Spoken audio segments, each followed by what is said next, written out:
Ben, can you hear me? Yes, I can hear. How's it going? Good, thank God.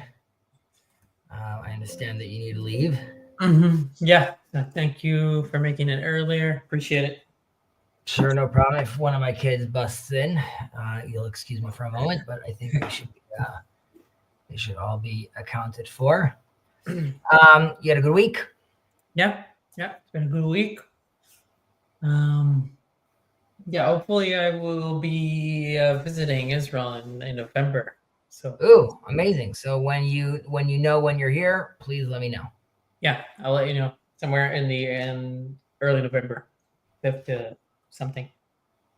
Okay, do you see the text well enough? I do. Yeah. Okay, so this is where we stopped off. We're going to jump back inside. We are in Yotzer HaMeorot, right? From He Who Forms Light. We're in part 2. Going through this. Talking about the different celestial bodies. We're talking about this is in context too. In the context of and the language and the terminology used over here is in reference to Ezekiel's chariot, right? His vision that he saw. That's some of the language that we're using over here. And now we're going to dive into a little more of that right now. Okay. I'm trying to think, am I reading on my screen, on your screen? תתברך לנצח צורנו מלכנו וגואלנו. בורא קדושים משתבח שמך לעד מלכנו, יוצר משרתים, ואשר משרתיו כולם עומדים ברום עולם ומשמיעים ביראה יחד בכל דברי אלוהים חיים ומלך עולם. כולם אוהבים, כולם ברורים, כולם גיבורים, כולם קדושים, וכולם עושים באימה וביראה רצון כולם, וכולם פותחים את פיהם בקדושה ובטהרה ובשירה ובזמרה, ומברכין ומשבחין ומפארין, ומעריצין ומקדישין וממליכין. I'm just going to read through it, and then we'll go just for the sake of timing also. את שם האל המלך הגדול, הגיבור והנורא הקדוש הוא. כולם מקבלים עליהם עול מלכות שמיים זה וזה, ונותנים בעבר רשות זה לזה, להקדיש ליוצרם בנחת רוח, בשפה ברורה ובנעימה, קדושה כולם אחד עונים ואומרים ביראה, and then they respond, קדוש קדוש קדוש אדוני צבאות מלוא כל הארץ כבודו, ואופנים וחיות הקודש ברעש גדול מתנסים לעומת שרפים לעומתם, משבחים ואומרים ברוך כבוד השם ממקומו. And do you want to read? Do you want me to read? I can read English. Okay, so go ahead in English. Be blessed eternally, our former, our King and Redeemer, our Redeemer, Creator of holy beings. Praised be your name forever, our King, who forms ministering angels, and whose ministering angels all stand at the height of the universe and proclaim with reverence in unison aloud the words of the living God, King of the universe. All of them are beloved, all of them are pure, all of them are mighty, all are holy, and all of them perform with awe and reverence the will of their possessor. And they all open their mouths in holiness and purity with song and music, and they bless and praise and glorify and revere and sanctify and proclaim the sovereignty of the name of the Almighty, the King, the great, the mighty, the awesome one. Holy is he. And they all take upon themselves the yoke of divine sovereignty, one from the other, and lovingly give leave to one another to sanctify their former in a spirit of serenity with clear speech and pleasantness. All exclaim Kedusha in unison with awe and reverently exclaim, Holy, holy, holy is Adonai of hosts. The fullness of all the earth is his glory. And the Afanim and the holy Chayot with a mighty sound rise towards the Seraphim. Facing them, they offer praise and say, blessed is the glory of Adonai from his place. Okay, Yafeh. Yafeh Milot, right? So obviously there's a lot there that we'll obviously discuss, right? So after we were describing Hashem, God's role over the physical world, right? There's light and there's darkness and there's stars and the natural order we're discussing. Now the bracha, the blessings, are transitioning towards the world of the angels, right? Which we should already mention right now that we're not going to dive deep into like what angels are in this conversation, but there's sometimes when we're talking with Kirk, which he's of course welcome to join us over here, but sometimes there's like challenges. Wait, like who says angels are real, right? So like right now we're assuming they are. That's another discussion. I just want to make sure I'm looking at comments. I see Steven's here. Jacob wants chazanut. I see. Ukulam. Okay, now we're gonna do this regular because we're pressed for time. Okay, so we have the version added to this later. Right.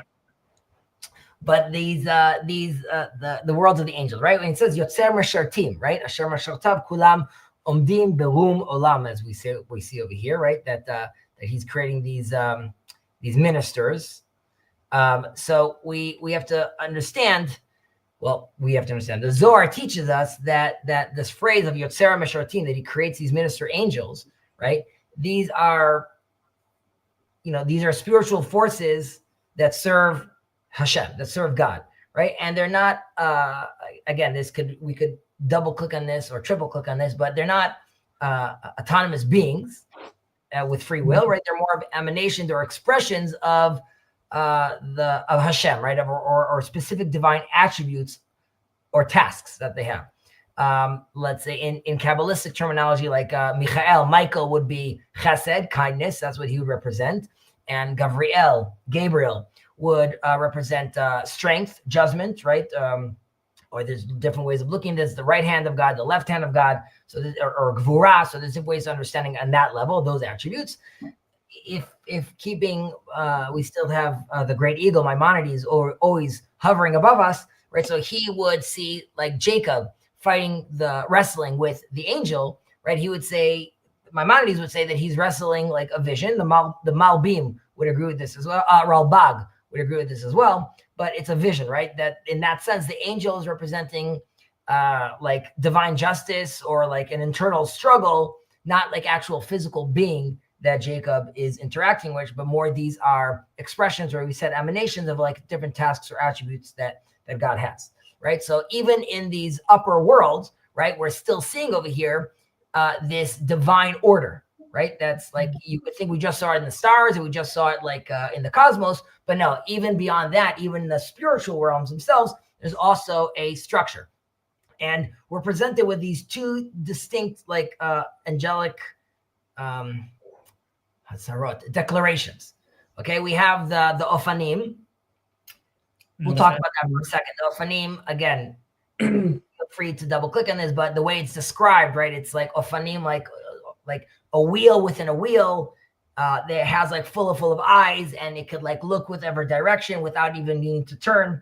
I'm sure you've seen maybe like something like this online once of a drawings or like renderings that they did of what the Ophanim look like, but they are supposed to represent the dynamic motion, right? Or let's say maybe it's symbolizing the mechanism of like divine providence, of Hashgacha Pratit itself, right? This is sort of the movement of God's presence, sort of, that it could happen all the time, and it's seeing all the time, and it's constantly moving around, right? So they say, Baruch Kvod Hashem Yekamo, right? God's glory is present within the whole world. We then have the Chayot HaKodesh. I'm just going to mention them over here, which are, these are the four faces, right? The lion, the ox, an eagle, and a human, right? And they have these wings, and they're usually associated with like fire or light. But then we have them on one side, and then they're responding back to the Seraphim. So the seraphs, these are the angels that are closest to God, okay, as far as like the hierarchy goes, right? And they have 6 wings. They have 2 that are covering their face because of, let's say, the awe of God, and they have 2 that cover their feet because of modesty, and then they have 2 that actually allow them to fly around. But and again, I know that's like we said, there's whole lectures about what those things actually mean, but we have these angels over here, right? We have this spiritual order in their spiritual realm, right? So here too, it's not chaos, and there's a dialogue going in. There's a discussion, right? 2 are across the other speaking to them, and they say, Kadosh, Kadosh, Kadosh, Hashem Tzvaot Malok Haaretz Kvodo, right? So like holy, holy, holy, and the whole earth is full of God's glory ultimately, right? So God is transcendent, right? He is infinite, he is beyond, he is holy, holy, holy, right? You can't even touch him. Yeah. Now, these 2 declarations, right, they seem to be holding or reflecting 2 like opposite truths, so to speak, right? God is very, very close, right? In a certain sense, right? So he's part of creation. He's within creation, but God is also beyond, right? He's removed, infinitely removed, and he's unknowable, and we can never actually reach him, right? So this tension between like closeness and this distance, this is what actually creates this, what we'll call this angelic song. So you mean like between the angels themselves? Correct. With the, and we have like what seemingly is this tension, right? That these two things that seem to be contradicting themselves, the fact that they're happening together in unison creates this beautiful blend. And we could Okay, so maybe that's a good place for my question, which is I was gonna say, like, maybe let's take a step back and we were going through this blessing right before the Shema, and we were talking last week about 2 weeks before about how we have these two blessing, and I think you said that one of them is about like conceptually we can think about them as like one is about the heightness, or forgot how we call it. Like we can kind of map it to God number 1, God number 2, right? Like the agentic and the arenic. Yeah. The arenic, right? So with that in mind, why here we're suddenly using this language of angels? Like, why is this blessing? Why do we need to discuss this narrative about angels blessing, talking to, or blessing God or praising him? Why is this specifically? How is this turning into this? That's a good question. I'm going to jump into it. 1 second. I just want to respond to what I saw over here. I see Stephen's writing over here. Maybe it's perhaps energies. Sure. It's also acceptable. Energetic emanations. Sure. Hebrew Nazarite says over here, Nesher is a vulture. I got you right. Ayed is an eagle. So I stand corrected. You're right. But they have, okay, they're used interchangeably. So that's where I made a mistake. Chayos. That Stephen talks about our thrones. He discussed over here again. Even thrones has to be unpacked. Okay, so to your question, saying Chazi, we're talking about the arenic. We're talking about the agentic.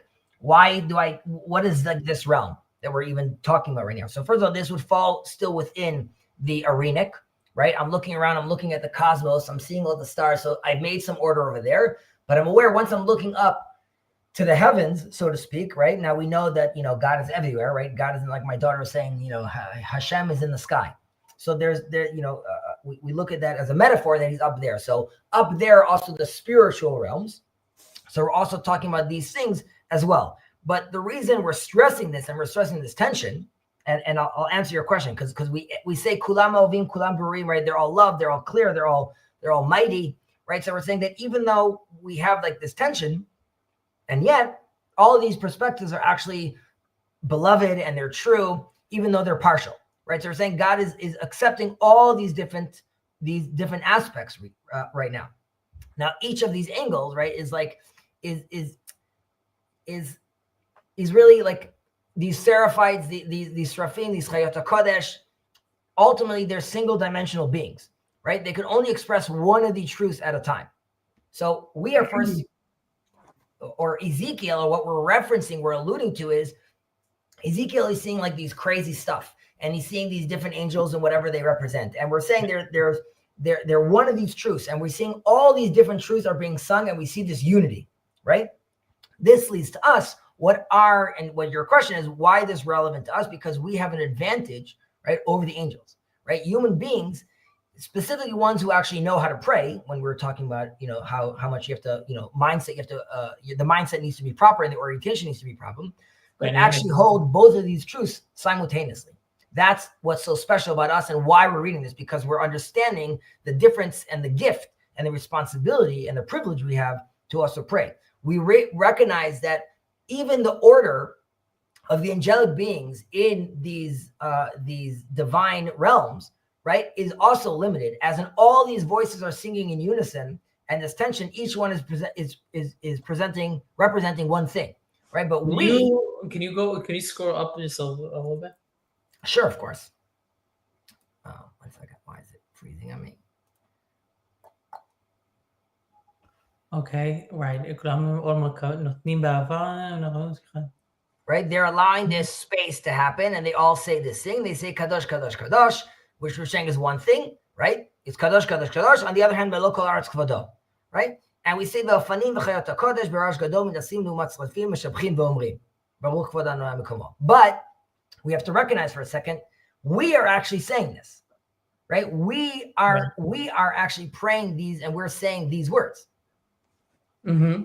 And when we're saying these words, right, like there was a time when this was said by, this is the vision that Ezekiel is seeing.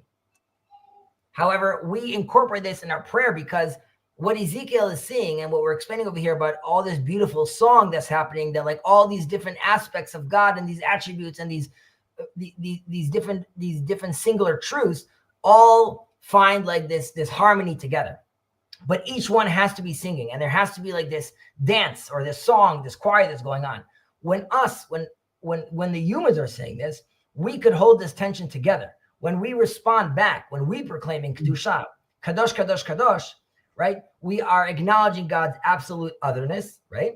Baruch Kvod Adonai Mekomo, we are also acknowledging that he's present within the creation. And we're doing it all together at once in our singular human brain. We're understanding that tension and putting those things together, right? Yeah. This is the greatness really of the human prayer, right? We're not bound to a single perspective. We can integrate holiness and closeness, and we can transcend these ideas, basically, that they're sort of locked into. Interesting. Cool. Thoughts, questions?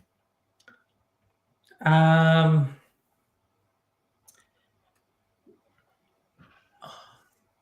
you go up more? Sure. Yeah, more. Okay. I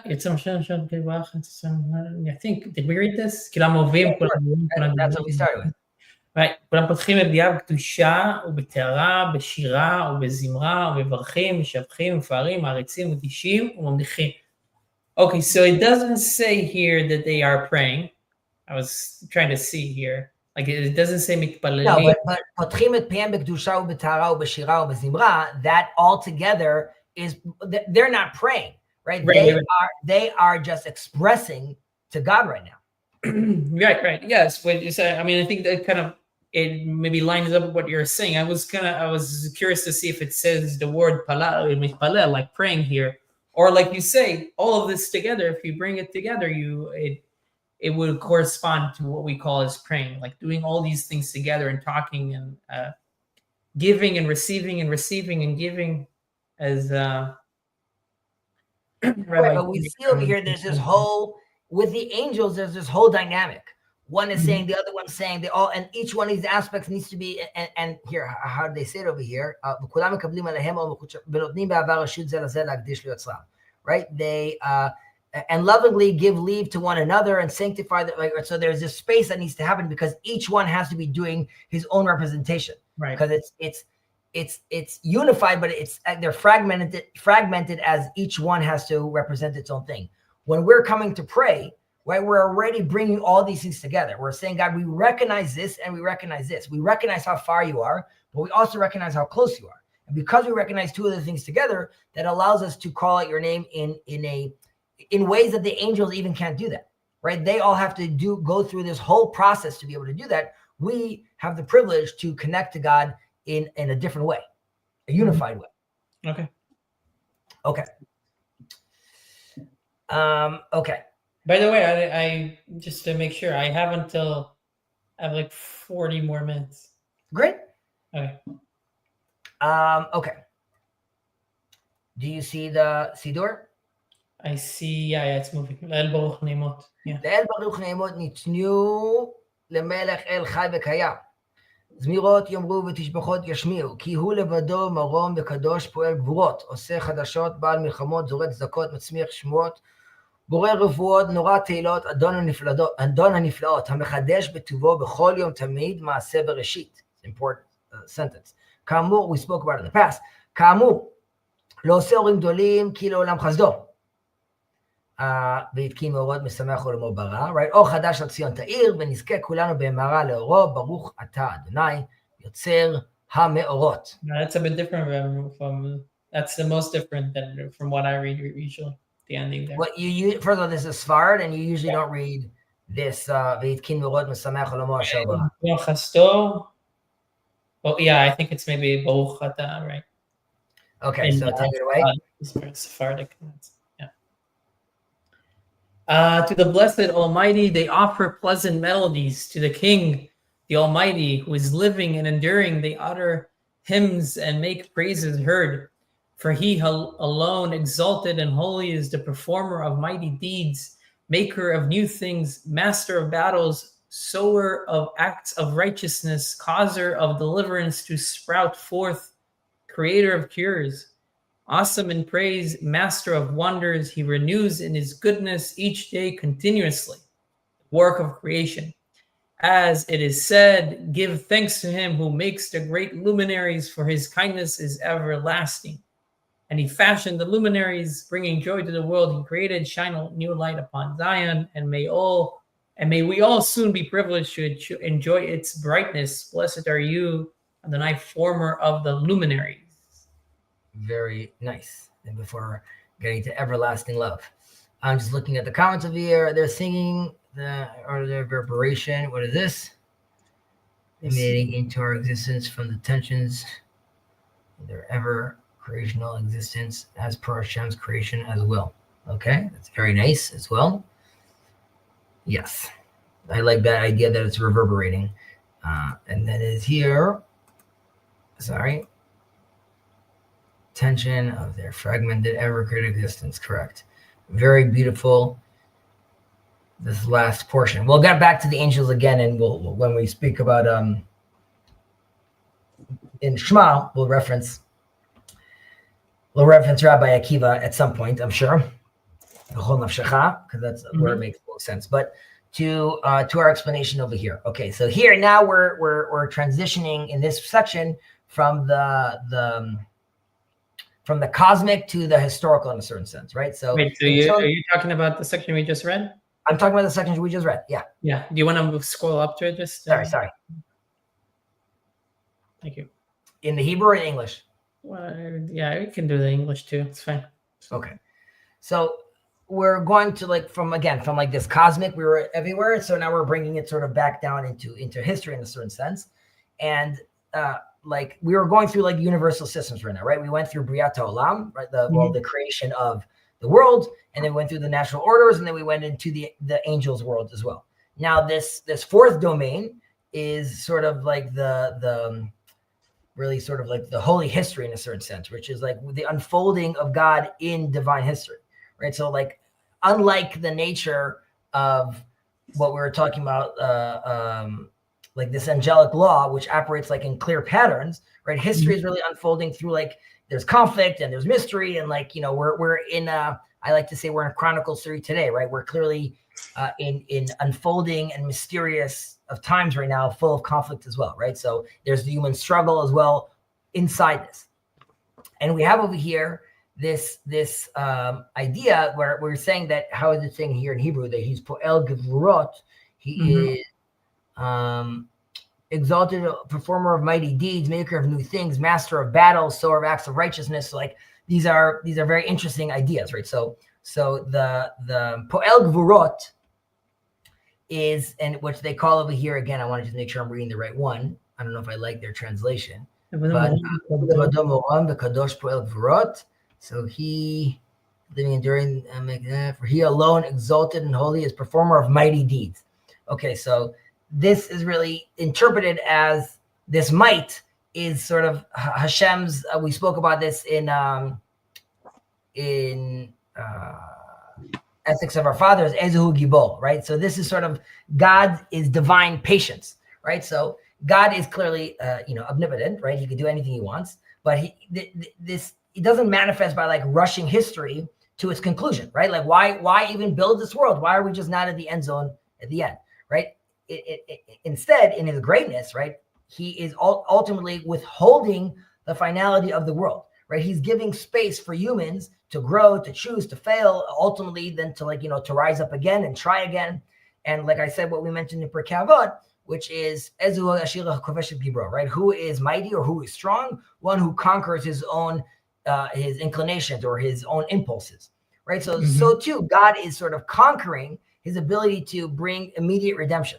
And he's actually allowing us to develop our own way and allowing us to actually reach our conclusion properly instead of just rushing out to there, because we wouldn't grow, right? Why do we fall? To get back up. So God is allowing us to do that, but that requires a lot of restraint, so to speak, from God to allow us to do that, to actually allow us to perform in this beautiful arena. Sound good? Yeah, I guess. I mean, that's like the part of the tzimtzum. That's part of the tzimtzum, right? Correct. He's retracted himself so we could be in this space, and that required like a lot of might from him, a lot of gvura from him. Then we have this idea of Baal HaMilchamot, right? Which they call over here, holy deeds, maker of new, master of battles.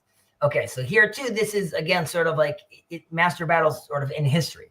So God is giving us like, maker of new things. Is there any comment on that? Maker of new things. 1 second. Or Oseh Hadashot. So that's the Kot, you mean?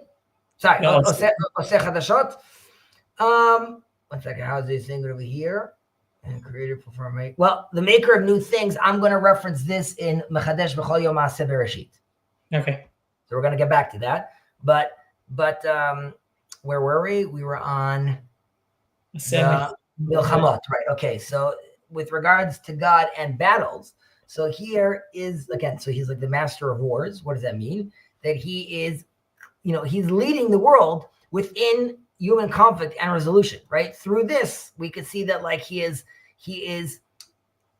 that is what comes after that is what he says over here, that he sows righteousness over here. That even through the chaos that's going on and these wars that are going to happen right now, God is in the background, allowing these things to unfold in a certain sense. It's very hard for us to see it while we're in it. But here too, he's allowing for these things to take place. And even them, he's allowing them through those acts. He's also sowing righteousness as well. How we're performing in these battles, how are we acting in these battles? And obviously that could be a big question to the current battle we're dealing with right now. Are we doing so properly? Are we fighting? Are we doing it through a Kiddush Hashem?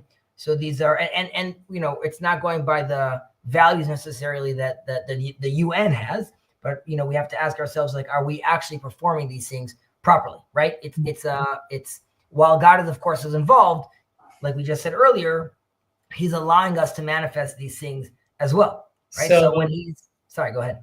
No, you can finish the thought. I was just going to add to Zorat Zdakot, Matzmiach Yeshuot, right? That he's what does he say over here again? That he is sower of acts of righteousness and causer of deliverance to sprout forth, right? So he's he's bringing the salvation, right? So this ultimately, this portion, this little section over here is teaching us that the wars and that the struggles and the revolutions that happen as well, they're not outside God's divine view. Ultimately, This is also part of the sacred history. Now, like, it's easy for us today to look back at the 6-day war and be like, whoa, that was like a crazy moment that like sort of changed the paradigm. I would say that's true about October 7th. I would say it's true like many of these wars. Then the question is, like, how are we acting about that? Like, is this going to be a war of devastation? Is this a war that ultimately, like, which one has to be very careful about this. But even the terms that are being used right now, Am Kelavi, right, the name of the war, or Milchemet Tkuma, to rise back up. So these are very, very powerful statements. And if we orient ourselves properly and actually fill them with, the proper meaning, then perhaps we could manifest like a great lesson from here and we could move forward. So I hope, of course, that we'll be able to do that. So this kind of reminds me of a thought that I had a week ago, I think, or something about King David and how, I don't know if I mentioned this to Jacob too at some point. Just thinking of the character of King David as someone that is complicated for sure, yeah, but beyond complicated also in the way that the person that he is, meaning what he did or accomplished. He was a king. He was just a king, a minister, right? Like just a manager of a nation, the chief of staff, right? Like the general of war. He was a poet. He was a philosopher. He was a legal expert. He was a lover. He was all these things, and I was trying to think about like my main question I was thinking about him. Who can I compare him to today? Is there a character that I can compare King David to these days? But I think the way that it connects here is the fact that what you just said, there is aspects like in King David, we can see these things, like the things that we say here about God, obviously, his attributes or the actions that he takes are things for us to learn about, not that we need to make sure that in our lives, like you said, we need to apply them correctly. We need to think about all of them, and nothing is outside of his realm. And I guess in King David, we can see that exemplified as well, where he did all these different things, but still they were still in the service of God. So he was a poet, but he was a war general, right? He was a warrior himself. So all these things that are somehow, in one way, in various ways, can feel contradictory. Sometimes have necessity, and then you need to work on figuring out how to integrate them. Right. So you could say that, like King David was a warrior, right? But ultimately, that meant he can't build the temple. Right, there was too much blood on his hands. I mean, so you're saying there's consequences to your actions, like right. So I mean, I guess right. So maybe some attributes are a little further away from the essence. But again, it's sort of like, what is the goal? Because you could say, like, ultimately, is Messiah supposed to be all these things? And I would say Moses was an example of, let's say, spiritual and like political, and that was needed for that time. But once we come into the land, like even during the time of David, right? And David is like spiritual and he's singing to God. There's still Nathan the prophet, right? Like there's still someone else that has a specific job what he's doing. So, even if we're looking for a leader today, we don't necessarily have to find someone that has every one of these aspects. Right, for sure. Like, he's the guy right now. Mm-hmm. Yeah, so while David did, hold all these things, and obviously with King Solomon, with his infinite wisdom, right? We see here too, ultimately has his own failings, right? Trying to integrate like all these things. One is not necessarily supposed to integrate all these things, right? Moses, you're not supposed to go into the land with them at the end of the day. Right. And so too, Messiah, who is clearly a very learned man, he'll be a righteous man. Like you're not going to talk about a guy that's like stealing candies from kids, right? But like, am I going to be okay with the fact, even though there are interpretations? Rav Nachman, for example, one talks about, let's say, the very musical Messiah. Would I be disappointed, like if Messiah is not like Mozart? Like no, like that's not like a requirement that we have. You are correct though to say that like these are different attributes. Well, not attributes, but these different things that we're singing about. We do have the idea of mahu rachum afatarachum, right? Just like God is merciful, so too do we need to be merciful. So there's of course b'chol drachecha te'ehu, and always we need to know him, and always we need to emulate him. Everywhere we can, we need to be doing that. That doesn't mean someone also needs to know his own strengths and know where he is and know where he could connect to God in a better way, obviously. Yeah. Okay. Any comments? Difficult times make a great man. That is true. I'm still getting the idea that a prophet is a job that you train for. Definitely. If you look, there's a Bnei Nevi'im, right? There's like this, there's whole schools that were taught for this. There is different verses where you could see more of that. They even had when Elijah gets upset, right? And we spoke about this in the intro, when he requires the people to come play music to him, right? They even had it down to like a system, which is like, you're going to play music, it's going to put me in like this, in this prophetic state. So this is definitely something that while, like the Jedi, you need to have the Force in you, right? There's of course ways to train yourself. The Rambam is telling us off the bat, if you have anger, right, that's going to be a veil. That's not going to allow you to have it. So right, and the Talmud says, I'm sorry, what did you say? In the Talmud, we were just talking about it yesterday. It says, "Lo mitoch hatzvut, lo mitoch hatzlut, lo mitoch Right. that."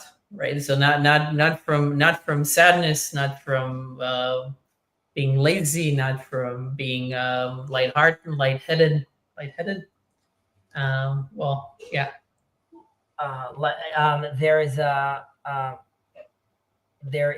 There's an idea also that prophecy left and it was given to the fools and to the children. And there too, you're talking about sort of like chaotic minds or unlike structured minds, like a child that could like still, is still very much in the imaginal. So that's why they have like hints of prophecy. But any proper prophet would have to obviously hone those ideas.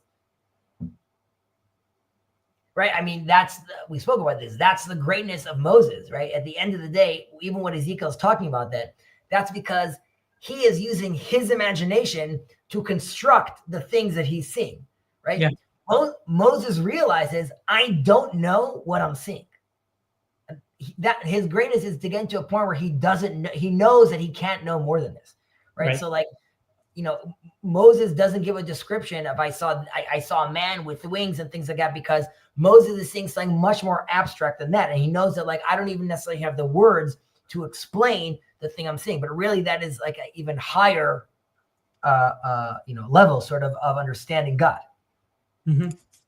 Okay. But we are continuing with, where were we? We were talking about the milchamot, zakot, mashiach refuot. Okay, so then there's borer refuot, right? So this is the creator of cures, right? So obviously in reference to the war we were just talking about, right? So we are enduring through history. We have all this pain. God is of course going to also give us the cure, the healing for this, right? So he's the one that's building this and allowing this to happen, right? So God is creates meaning and new realities through things that are broken ultimately, right? So every collapse in the long run ultimately turns into a construction site that allows to build for redemption, right? So what even the shattered vessels, like we were talking about the Tzimtzum, right? Then we have to go around collecting these shattered stuff to rebuild them. But God, of course, is involved in this as well. Hello, Kirk. Hello. And we have Paul with us today. Paul, you should know that here and last week, we referenced the Arenic God and the Agentic God. It's also something that I talk about in my community. So while this is not, the idea is not foreign, that terminology I found to be extremely powerful. So once again, thank you. And this is a perfect example for people to realize how Paul, a pastor who is connecting through his route to God, to the divine, through his prism, it allows us, or specifically me, in this sense, a Jew, to use those words to glorify and sanctify God. So this is a beautiful cross-pollination, and it's very important to remember these things constantly, which is we are not looking to erase other cultures or other ideas. And even if I have my own reservations or obviously disagreements with Christianity, I of course take it seriously, where our job is to identify the divine sparks within all these different channels towards God. And where we can and where it makes sense, we of course have to bring these things together so we could get towards a pure speech, right? If Jews and Muslims and Christians could now have a term like the Agentic God or the Arenic God, that just means all of us are now have upgraded and are seeing God in a clearer way. Right. And then that is a language that we could talk together with. And it's been so long since we had that shared language. So that's why it's extremely important to be able to have this these kind of conversations. Okay. And of course, Kirk, I hope you and the family are doing well. Yes, you were feeling good last week. You're feeling a little better now? Yes. Baruch Hashem. Praise the Lord. Right. So we just said he, of course, also is the creator of cures, and that's in reference of the wars that are happening. And then we have Norah Tehilot, right? How do they explain Norah Tehilot over here? That he's glorified, I'm assuming, that creator of cures, awesome in praise, master of wonders, right? So from here we're moving into this in this framework where we're not playing from a place of despair, right? We're praying because victory has already been seated, already been put into the story, right? When we say Norat Tehilot, when we say that God again is awesome in praise, right? That we understand that ultimately history in the long run is bending towards justice. And this is why really when the blessing ends, this is a hope of the messianic light, right? Or chadash al Tzion ta'ir v'niskeh kuranu le'me'ara le'oro, right? That the, how did they say it over here? That the bringing joy to the world, he shine a new light on Zion, and may we all soon be privileged to, in his brightness, be blessed are you, Adonai, former of the luminaries, right? So we obviously ultimately want to merit this light, right? So it's a shift that we were talking about from darkness, right? Like in this war that we're in, to a dawn, where there's this, it's like both a natural phenomenon and like a historical process, that at some point the night turns into day. And at some point, whether it's October 7th, the Holocaust, all these things, at some point we move forward. And along the way, we've lost many, but their prayers and their call, right? When God asks where, Ayeka, where are you? And hearing back, Hineni, here I am, this is still reverberating. And when we say here I am is because we're hopeful. We know that there is a goal to this world. We know that these things will get better eventually. And again, it's very hard for us. And this is, again, in the context when we say that God creates the day and the light. We realize that even in darkness, God, of course, is still there as well.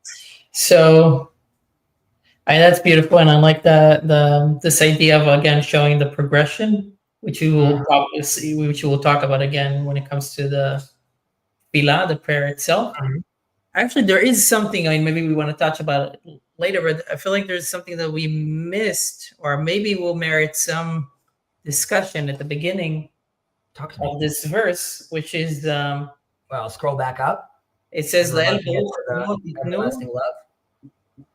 Yeah, which part? La'el baruch ne'emot itnu, lamelech el chai v'kayam. El chai v'kayam. Blessed Almighty, they offer pleasant mirth to the King, the Almighty, who is living and enduring. Yeah. So I guess this is an important. I'm trying to remember what it is. I remember listening to someone somewhere to talk about this idea of chai v'kayam and the subtle difference between them. And maybe this touches on oseh ba'maseh bereshit b'chol yom. Right? Like the fact that he's living, but also enduring, how they say here. It's continuous. However you want to say it. His will is continuous, or his presence, or... Correct. So you are correct that is referencing, right, this idea of that, like, this is constantly happening, right? So there's chai, that he's living, there's kayam, that it's perpetual, right? This is always going on. Right. Okay. And he's enduring. Okay, let's, we still got time. Let's go into Ahavat Olam. Okay. Ahavat Olam, Ahavtanu Adonai Eloheinu, Chemla Gdola V'Yitera Chamalta Aleinu, Avinu Malkeinu Ba'avur Shimcha Gadol, Uba'avur Avotenu Shebatachnu B'cha, V'tilmadem Chukei Chaim, La'asot Ratzoncha B'levav Shalem, Ken Techanenu V'tilmadenu. This is a song over here, which is, I'm not going to sing it right now, but Avinu Avarachaman, Hamarachem Rachem Aleinu, V'ten B'libenu Bina La'avinu La'askil, Lishma U'lalmed, Lilmod U'lishmo U'la'asot, U'lekayem et kol divrei Talmud Toratecha B'ahava, V'aher Einenu B'toratecha, V'dabek Libenu B'mitzvotecha, V'echad Levavenu Le'ava U'li'ira et Shemecha, למען לא נבוש ולא נקלם ולא ניחשל לעולם ועד. כי בשם קודשך הגדול הגיבור והנורא בטחנו, נגילה ונשמחה בישועתך. ורחמך אדוני אלוהינו וחסדיך הרבים, אל יעזבנו נצח סלע ועד. מהר והבא עלינו ברכה ושלום, מהרה מארבע כנפות כל הארץ, ושבור עול הגויים מעל צווארנו, ותוליכנו מהרה קוממיות לארצנו. כי אל פועל ישועת אתה, ובנו בחרת בכל עם ולשון, וקרבתנו מלכנו לשמך הגדול סלע, באמת ובאהבה, להודות לך ולייחדך באהבה ולאהבה את שמך. ברוך אתה אדוני, הבוחר בעמו ישראל באהבה. Take it away. Is that to me or Ben? That is to Ben, but would you like to read? Yeah. Take it away. Okay. With everlasting love, you have loved us, Adonai, our God. With great and abundant pity, you have pitied us, our Father, our King, for the sake of your great name and for the sake of our forefathers who trusted in you, and whom you taught statutes of life, carry out your will with a perfect heart. So too, be gracious to us and teach us. Our Father, merciful Father, who acts with compassion, have compassion on us and put into our hearts comprehension to understand and to be intellectually creative, to listen, to learn, and to teach, to preserve, to practice, and to fulfill all the words of instruction in your Torah with love. And enlighten our eyes within your Torah, and cause our hearts to hold fast to your commandments, and unify our hearts to love and fear your name. And may we not be subject to shame, disgrace, or stumbling forever, for in your holy name, great, mighty, and awesome, have we trusted. May we exult and rejoice in your deliverance. And may your mercy, Adonai, our God, and your abundant kindness never forsake us. Hasten and bring upon us blessing um, um, And peace. and peace. So I'm just going to, mercy, God, and you, abundant kindness never forsake us. Blessing and peace quickly form. Quickly form. Sorry. So I'm trying to look at where I was. Was that You see my cursor? Yeah. Right there. I don't see your cursor, so maybe it's. I don't see your cursor. Oh, okay, that's weird. Okay, so if you don't see my Here, cursor, you now- see where it now- says 35 over here? Yeah. Yeah. So you were 2 rows above. Okay. And hasten bring upon us blessing and peace quickly Yeah, from the four corners of the earth. Break the yoke of the nations from our neck and speedily lead us upright to our land, because you are the Almighty who performs acts of deliverance, and you have chosen us from among all peoples and tongues. And you have brought us near to our King, to your great name, forever in truth with love, that we may give thanks to you and proclaim your oneness with love and love your name. Blessed are you, Adonai, who chooses his people Israel with love. Beautiful. Beautiful, beautiful. He writes to me over here, dude, sing it. Avinu avaracham, harachem rachem aleinu. Okay. So, everlasting love, right? Everlasting love. May we all be blessed to have everlasting love, of course. So here, really, we're making another shift over here, right? So from the creation and the cosmic order that we were just talking about to speech, right? To choice, to a covenant over here right now. The Vilna Gaon, the famous Vilna Gaon, right? He thinks this shift is super essential, right? He says the first blessing is talking about Maaseh Bereshit, the act of creation, what we're also known in the Kabbalistic circles as like the mystical teachings, right? This is that was the first blessing, and the second is Maaseh Merkavah, right? This is the act of revelation of really divine like intimacy, right? Or we call it like the chariot. Now, in this sense, God is no longer only the creator of light, like we were talking about, or the master of like these laws, but now it's actually the God who speaks, who chooses, and who loves us, right? Ahava rabah avtanu Adonai Eloheinu, right? He with great love you've loved us, and the Torah is not just for wisdom, and it actually is a spoken revelation. It's not just like philosophy, right? Where if it was just philosophy, anyone who understood it could claim it, but the Torah is actually a speech that is directed to a listener, right? And this listener is Israel. To be clear, that doesn't mean other people can't listen. And we do these caveats all the time when we're talking about the Noahide, but there are other people having a conversation with God.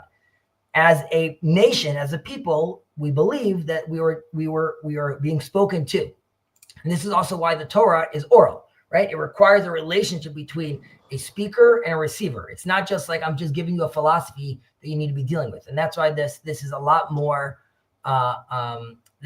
personal, right? And we're really, again, like we're saying, it's a shift from, let's say, this cosmic law to like this moral consciousness almost, right? So like in Yotzer Or, the previous blessing, right? If we're seeing God revealing himself through these fixed laws of nature and like and even the spirit in Ahava Rabbah, in this everlasting love blessing, right? This, again, like we're talking about, it's inward and it's personal.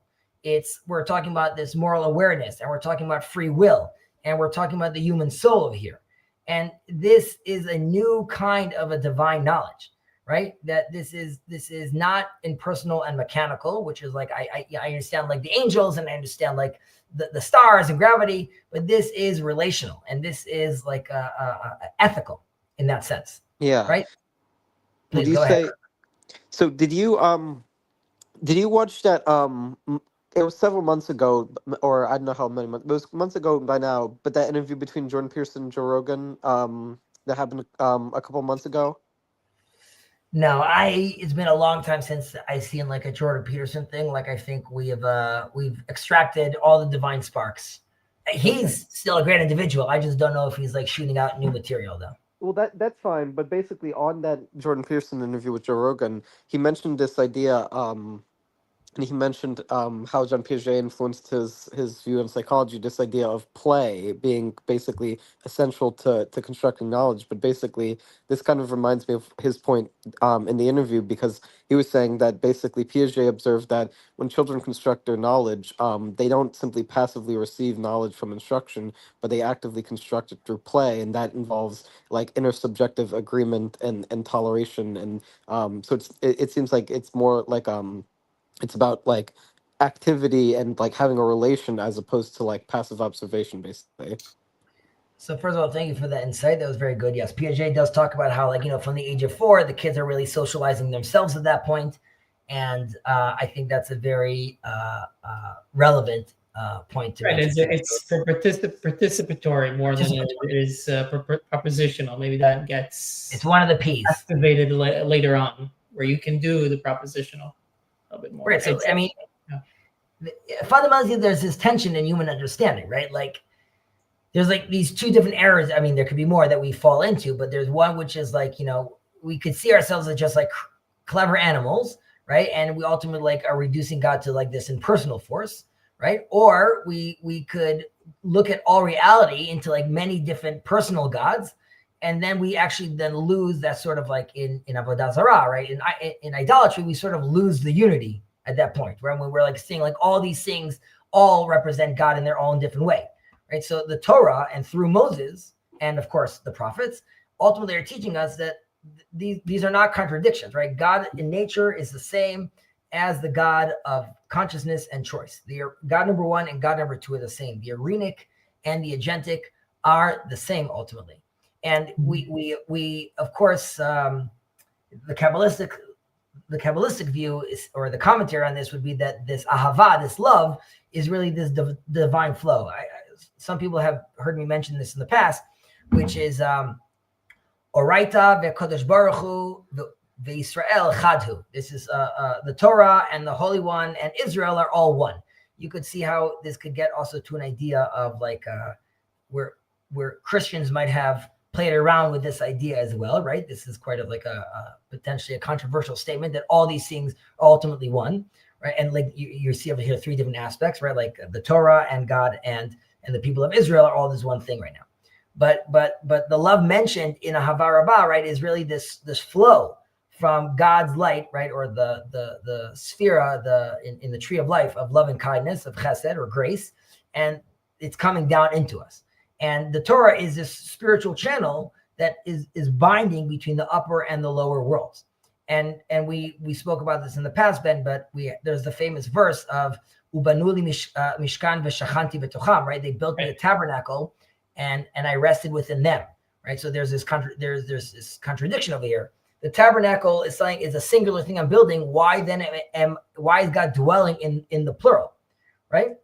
Because ultimately and this is alluding to the Shekhinah, right? That's actually resting inside our hearts, right? We have to create a space where with God's love that's coming to us, we are the vessels that are allowing him to, put this love, and we could harness this love ultimately.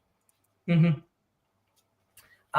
And this, by understanding that, it's going to lead us to this path of hope and unity ultimately, right? We have this spiritual progression. We have from Yotzer Or, the blessing we just said, which is God in nature. And then we moved into this everlasting love, which is God in our soul, right? Now we brought this love of God. We recognized him in nature. We brought him now into our soul. So we met the Arenic. We spoke to the Agentic, right? We created a space for the Agentic. Now we can make our way into Shema Yisrael, right? We could declare the oneness of both of these ideas, right? And when he says, "Habocher be'amo Yisrael be'ava," right? When he chooses the people of Israel with love, again, this divine consciousness is not, how do I explain this? Don't want to explain it this way. I'll say it differently. It's not like nationalism over here. It's really a recognition that humanity is addressed, that we are invited into a relationship of love and responsibility, right? So it's not saying like Israel is the nationality, but it's saying like the people of Israel are invited into this relationship. And it comes, like we said, with a great responsibility, one that unfortunately, in many cases, we're failing at. We keep on fumbling, and we must do better. And it's a very profound statement, right? God is not only creating, right? He actually chooses. And he doesn't only reveal laws, right? He actually enters into a relationship with people as well. And the next words that we're going to say then are the Shema Yisrael, right? This declaration of unity, that the God of light and the God of law and the God of love ultimately are all one. And again, now it might seem very obvious to us, but for such a long time, this was extremely, extremely novel. And thank God that our Muslim brothers and sisters and our Christian brothers and sisters ultimately also, of course, recognize the oneness of God. They all have their different shades, but we all recognize in this day and age, and that's why, billions of people today obviously are recognizing God and his glory, which means we're closer and closer every day towards redemption, obviously. And that's why we could affirm and say, Hashem Eloheinu, Hashem Echad, right? Hashem is our God, Hashem is one. And the oneness of Hashem and the oneness of the Creator, right, that's found both in the world and in the soul, like we were saying, ultimately becomes the foundation of hope, right? That the natural and the moral world are not in conflict, right? They are destined to be in harmony. And that's why it's extremely, extremely important to remember that. We, in theory, could go into Shema right now, but I think this is actually a great place to stop before we go into Shema. Yeah. Thoughts, complaints? And I would just say that it's that a long time ago it's maybe easy for us to see now, but a long time ago it was novel. But even today, I think maybe we understand it on a propositional level. It's easier for us to understand it that way. But it's still a struggle each day to remember that in our experience, to embody that. So, well, we still think it's hard in the evening and in the morning. We'll talk again later. We started within the intro. I touched about how like the story of the Talmud about like from when do we read the Shema and that whole transition period, right? This is again, this goes back to Job, where like he is in the meaning crisis. Job is someone that when he every day is giving these sacrifices for his kids, he realizes change is happening and he doesn't know how to adapt, right? His kids are sort of suffice. They're like, we won basically. The game is over. We're just going to party all the time. Job knows that the night is coming or there's a transition, but he doesn't, and he's tense about that. But the Shema is there to encourage us and to remind us that even during these dark times, we have to obviously remember these things. I would say that, again, we suffer today thinking God is only ours, right? And when Jacob sees Esau and says, I've seen God's face on you, right? Kira iti pnei el, it's because he made space for the other, right? It's nobody wins unless all of us win. And I know that sounds like a slogan or like a sign you'd have on your t-shirt. But if we don't realize that we have to make space for everyone, and that's a lot of the conversation like in the Noahide community, and I specifically always talk about how like there's a Christian Noahide and a Muslim Noahide and a Buddhist Noahide, that like each one has to bring their flavor. We have to be able to make space for everyone. And just one last point, which is we spoke about this also earlier about Rashi's interpretation of the verse Shema Yisrael Hashem Echad, right? Is that we at that time were aware that the agentic and the Arenic are one. One day, he says, the whole world will know as well, right? That's sort of the mission statement stance, which Maimonides is not talking about that. Maimonides doesn't care about sort of the God of history. Maimonides is saying that it's always that's the case. Rashi's talking about how the whole world wasn't there yet. In today's day and age, we're getting closer and closer towards that recognition that he is in all things and he is one. Late atar panui mine. There is no space void of you, of course. But Ben, thank you so much. As far as next week, I am going to be on vacation. That doesn't mean that we're not going to do this as well, but I will let you know. I'll have to see how the day goes. If not, we'll continue the following week. And do you have any time to schmooze? Yeah, I'll schmooze a little now. But we'll let Ben go. Catch you later, buddy. And So what was the reason you didn't stream last week? I'm sorry. What was the reason you didn't stream last week? What was the reason I didn't stream last week? I had a meeting that I could not cancel. Okay. And so yeah, I mean this is I think Jacob wants you to sing, but I don't think if we have time for I don't know if we have time for that. But but from that little preview you gave, it sounded like a pretty beautiful song. Um, when do you recite this in the liturgy? This is we say this blessing in the morning and at night as well, in the night prayer as well. And this is right. These are the sequences that are. These are the blessings that are right before the Shema. But we like we said, we're prepping. We had the creator of the luminaries, which was like sort of introducing us properly to the Aaronic, from nature all the way to the angels. Then we moved to everlasting love, which introduces us to the agentic, the fact that he chose us, the fact that we have this love and this personal connection with him. And then we can move into this unification of God, which is the Shema. Once we finish reading through the Shema, then we will go into the standing prayer, the silent prayer, the Shemona Esrei, and go through each one of those blessings. But as we spoke about in the intro, why these specific blessings are important is because these blessings were constructed and have in them, right, their sequences are, and the wording used were put together by the prophets, because we said how important it is to be able to pray, right? Only a prophet can actually do that. And we went through a whole different list of like, we don't know what we're asking for. And even if we knew who we're talking to, we don't know who we're talking to. If we knew who we're talking to, we don't know what to ask for. If we know what to ask for, who are we to even to ask for things? So only a prophet can really do that.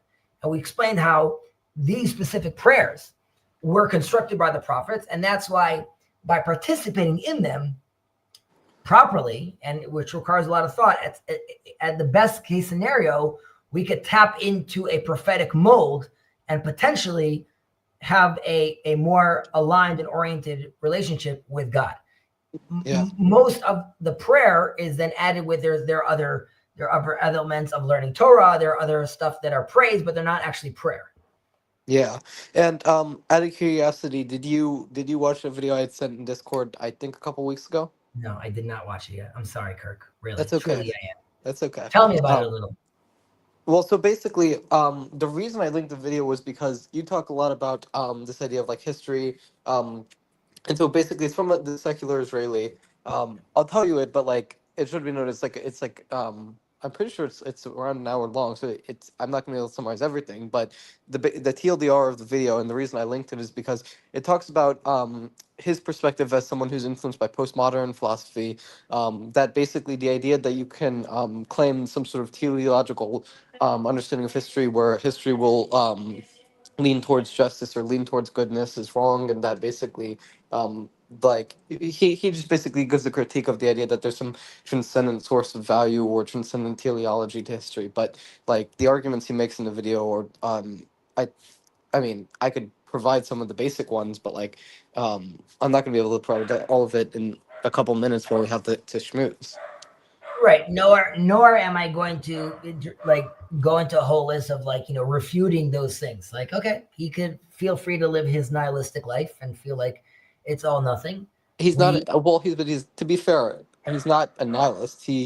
Um, so I mean, I've watched quite a few of his videos, and he does not believe in nihilism. He does believe that people should act as if there's meaning in life and self transcendence. He just Why? disagrees with well, basically because if you exist, he believes why would you be so stupid as to give up on the opportunities that existence provides for you? Because it's meaningless. Why have kids? Well, it's meaningful insofar as you give it meaning. He would argue. Sure, like arbitrary meaning. Everyone has their own meaning. Yeah. Well, yeah, I guess you could say it's in a sense arbitrary in the sense that there's not a transcendent guarantee of it. But I mean, basically, he's not. I mean, I understand where you're coming from, and like I understand this is like coming from your perspective as a religious person. And I understand why you might have been busy, so you didn't have time to watch the video. So, like I said, I would recommend, like, if you get the time in your free time to watch the video yourself, so you can I present would the ask arguments you yourself. though, when you watch these videos, are you looking to like? I'm not saying, I'm not claiming that like, you know, I'm not saying that you should hide your head and put your head in the sand and not listen to critiques or. But I mentioned this at the beginning of the of this stream over here, which was, you could have a conversation like, wait, do angels really exist? The mindset I'm in right now, specifically that I'm talking about praying, is like, obviously I'm a believing person. So like, it's also for you. You could drive yourself crazy with these, these thought experiments. Now, to be fair, and this is not I'm not calling you out on this. You are still young, which is great. And I also remember being like very, there's periods where you're like, well, socialism also seems interesting. Like there's times where you're like, you are digging deep into these things, which is fine. But it's not really when I hear like Sam Harris today, like it doesn't, it just goes like, it doesn't mean anything. Like we're living in a completely different world and he is looking at the world and seeing it. And that has to do with this personal relationship with God. Well, I mean, so the reason I'm listening to, are you basically asking what's the purpose of me listening to these videos? Well, you could be curious, but go ahead. But if you're asking why I'm listening to these videos, the reason is basically because while I believe in God, I also am interested in philosophies other than Judaism that provide an explanation for life. And while I think Judaism is the true philosophy, I'm not absolutely certain Judaism is the true philosophy. So I try to look out at potential arguments from other philosophies for how they engage with spirituality, whether it's Christianity and like another religion, or whether it's in his case like existentialism and postmodernism, secular philosophies. But basically, like you talk about this idea that there's wisdom to be found in any philosophies and trying to find the divine spark. And for me, it's like, I mean, I guess it's part of it, but to me, it's also just like valuing the intellectual pursuit for the sake of the intellectual pursuit, looking at different philosophies to see which one makes the most sense, regardless of whether I agree with it or not. And if his arguments turn out to be wrong, which I'm meditating on right now, just because it's an issue I'm currently debating with myself, then I won't adopt it. But I just try, like I said, I just try to keep an active, open mind. Right. So like so the Maimonides famously said, accept the truth from he who said it. Right. Like it doesn't matter to me if it's a rabbi or if it's like some or some beggar under the bridge. Right. If someone's speaking truth, you want to hear it. Having said that, again, like I'm not looking to confuse myself necessarily. Now you could be like, well, no, I'm on the search for truth, and that's why I'm sifting through these ideas and these different these different philosophical ideas. You could spend a whole lifetime going through all these things. And then some of them you'd have to be like, well, listen, did you really experience Buddhism to really know, like if you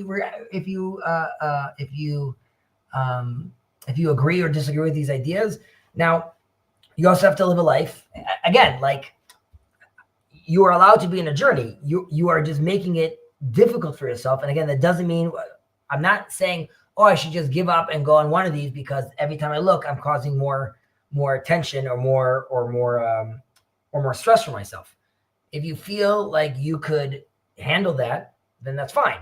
You are obviously, it's obviously not, it's not going to be the most productive for, if we're talking about a class about prayer right now and discussing prayer, I'm sitting in a seat where like, oh, I'm talking to the master of the universe that wants to have a conversation with me. If you're like, well, maybe that's the case, but maybe it's not the case, then you're looking at it then completely differently then, right? Like, Well, yeah. Sure. I understand. I'm just saying it just depends on the context. And I brought up this video not in the context of the prayer class, but I brought it up at the end just because I had linked it a while back and this was my first time seeing you. If I had seen you in Jacob's stream, I would have brought in you in that context. So it depends on the context. I just figured because I was seeing you, I would ask you about this video. But yeah, I mean, I would just Jacob say, mentions a comment over here. How do you learn the truth from someone who doesn't believe that well, exists there? But which is sort of like about postmodernism, which is, thank God, almost like a dying term. But or anyone serious, more serious people are realizing that it's gobbledygook.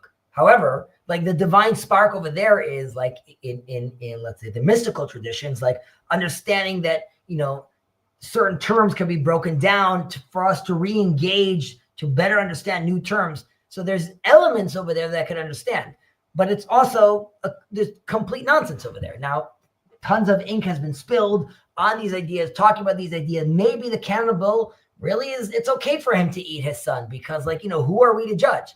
So, like, I don't see these also ideas as performing well on the ground, like, outside of these well, sure, go ahead. Well, so I understand where you're coming from, and definitely I think people who call themselves postmodernist are not intelligent people. But this person is not. I think. I mean, I think if you watch his content, you'd be pleasantly surprised. He's not like that. So basically, from the videos I've seen, and he basically says that he does not believe that there's any truth which you can point to, which like you can notice is the absolute truth. But he still says that, like, from the videos I've seen, that you have certain moral intuitions which basically say that regardless of what metaphysics you voluntarily adopt, you still have to act as if this moral intuition is correct. So things like don't murder, don't steal, etc. I don't have And to do anything. well, fair enough, but just to finish the point, the reason he says to follow these moral intuitions is because part of human nature, regardless, I mean, you don't have to follow your intuition, but if you want to live a spiritually self-transcendent life where you want to get the most out of existence, and you can get, he argues, you can get spiritual self-transcendence out of religion. So if you believe in God and that works for you, that's fine. But other people might do that with theology Yeah, or but not 1 theology, second. or philosophy or science. You would have to, according to him, you would have to select a religion that's considered moral according to his standards, right? Like, is it moral to circumcise a child? To be fair, I haven't asked him that question. He just, I mean, I haven't asked, I mean, I haven't asked him the specific question about circumcision. But I mean, to my son, he would say that basically, as long as your religion doesn't cause you to do things which are, obviously like a violation of basic moral intuitions, like, if you're not a jihadist who wants to go kill people because they don't believe your religion, then like, Why? Who well, says? Why is it? Why does it have? What gives that more value? I'm because just, I'm being annoying right now. My point is, like, once he's saying, like, oh, pretend as if, like, you're just opening up Pandora's box to, like, many other issues that could come in. It's all relative at that point.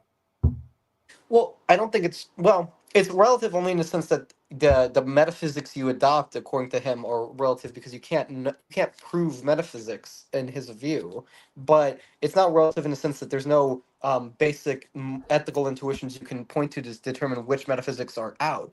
And One so second. if someone gets value out of being a scientist, for example, or a philosopher or a mathematician, those are examples of spiritual self-transcendence which one can gain as values. And similarly, you, Jake Hezi, as someone who's a real estate developer and an Orthodox Jew, you gain spiritual self-transcendence out of your career and out of your religion. And basically, as long as you're not like murdering or stealing, and as long as you're basically being a decent Western civilized person, it's all good. Now, I think the problem with this argument is that, like, you can provide historical evidence for which religion's more true or other true. So there's that, but like, I don't think like his position is like crazy.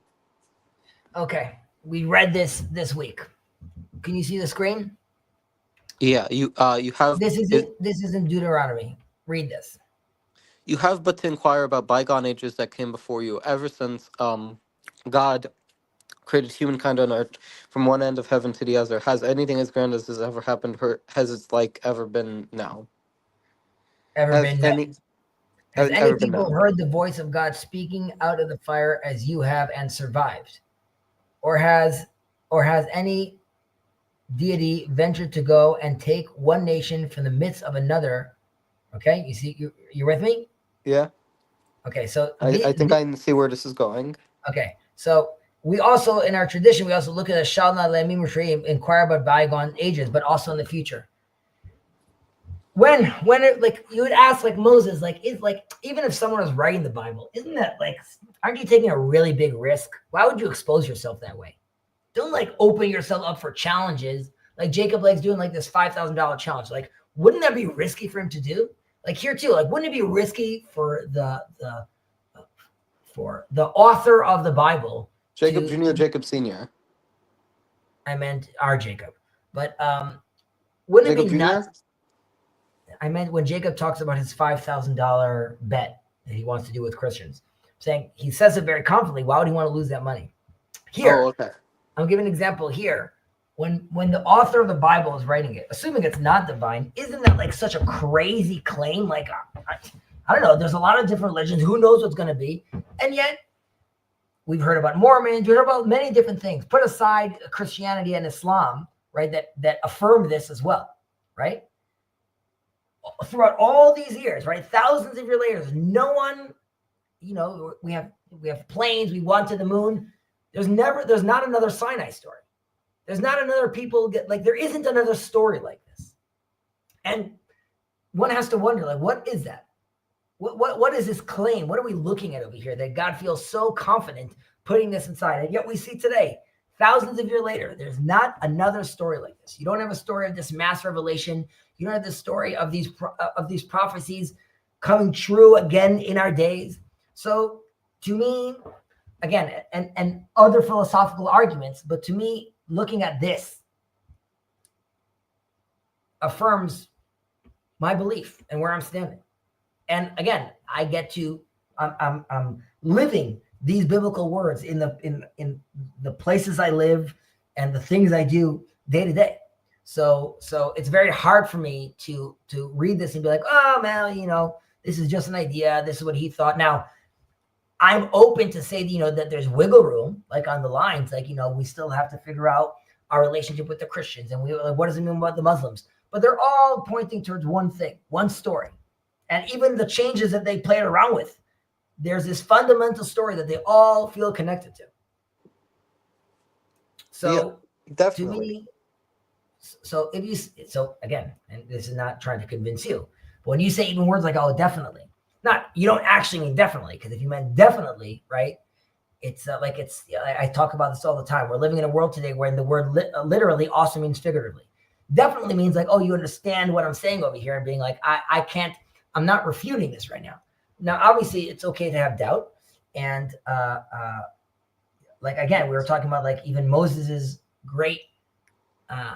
his great level of prophecy was embracing the doubt itself, realizing that we can never know for sure. We're never going to know what's in front of us. I explain this where when Moses comes down from the mountain and he's wearing the veil, right, because his face is shining, he is letting the Israelites experience in a very small scale what he is experiencing, right? Just like you see me as Moses and I'm here, but there's a veil. So like I'm speaking to you, but there's still an uncertainty. That was like what the discussion I had with God, which I know God is there, but there's a limit to what I could actually know and what I could actually understand. Yeah, well, when I say definitely, I mean not in the sense that there's not a doubt. It's just definitely in the sense that I understand, and I'm not trying to refute the idea that there is one God, or that you're trying to look for that. I'm saying that with that taken into account, I'm just at maybe it's also an age thing. I'm just at a point in my life where because I'm much younger than you, I still have more time to spiritually grow and to look into my faith and how I relate to that. And if you That's have great. already come to a position where you don't feel as though, looking at the arguments of the heretics, so to speak, is necessarily going to be as valuable for your time, that's fine. It's just my personal spiritual journey might be a little bit different. I think that spiritual journey is great. And I think it's important, though, again, even there, to align yourself properly. And by that, I mean that there is the relationship that the philosophers having with Abraham, right? And there's a relationship that the philosopher is having with God, and there's the relationship that Abraham is having with God as well. And there's a sense where you want to create a space, right? We according to the Midrash, the reason Abraham eventually meets God is because he created a space where he allows God to come inside and fill it, basically. So during your search right now, I think that is totally a legitimate space to be in. I would warn just to make sure you are tethered to certain things. So, for example, there's a sense, like I talk about this often, which is this quote from the Talmud: "He who rejects idolatry is considered a Jew." Right, and by saying that, it's saying like sort of like once you're denying like the man in the sky idea, then like you're basically on the right path. Now, there's a lot of abstraction still there, and that's understood. That like through that process, you're still trying to figure things out, but it's important to remember. Like I would recommend that like you keep yourself in a community or in a structure that allows you again to be tethered, right? If Aristotle, I'm speaking to you like if you're looking through these philosophical ways, if he is reached God through like observation and logic, right? So there has to be like a first cause behind all motion, right? There's like a prime mover beyond the cosmos, right? Abraham is through like, again, like the spiritual emptiness, right? It's not by what he saw, but what was missing, right? He's looking around and understanding that like, and you have to ask like, which path ultimately is going to give me a more authentic encounter with God, right? Is it going to be the philosopher's God, which is God is like a necessary concept, right? And you should pretend it because it's necessary also to do sometimes. Or is it going to be Abraham's God, which is like it's a revealed presence, right? It's a God who speaks, who commands, who's entering into a relationship with you. Yeah. And it's that relational, it's that relationship, this revealed Hashem. That's who the person that we're praying to. And Aristotle's not praying to anything, to like this necessary concept. But that is like the frame I'm putting myself in. So if you right now are in a journey of, let's say, I'm not sure, as long as you're doing that, not because you're trying to disprove, but rather because you're trying to create a space where it can be filled in with something, then I believe that if your ears are open, you will hear the ever reverberating call of God of where art thou, right? Ayeka, where are you? Yeah. And if you keep on searching, hopefully you'll be able to stand tall at some point and say, here I am. Well, yeah. And I was actually, this is a little bit unrelated to my earlier point, but I was also going to ask you, Hezi, if you knew. So I have not been clinically diagnosed with autism. However, I have been told by other people in my life that I likely have it due to certain ways of seeing patterns that I have. Do you know if within Judaism they discuss how God relates to people with neurodivergence or specifically autism? Okay, so historically, they're like people that were considered they were intellectually impaired, or even like the deaf, which were considered, let's say, dumb at the time, are like exempt from praying or things like that, because where society was, they saw these people as like they're not actually comprehending what's happening around them, and that's why there's we have less requirements for them. I would say in today's day and age, where we're a lot more sensitive to that, we realize that, well, of course, there's no doubt that God, of course, loves all creations, right? So whether someone has autism or Down syndrome or all those things, of course, they are still having a unique, beautiful relationship with God as well. Now, there's an idea of shvurei lev, the brokenhearted, but this also means like broken in spirit. And that can be used as an umbrella term also to people that are lost spiritually, lost emotionally. So there are questions. 1 second, I see Cal's ready to go here.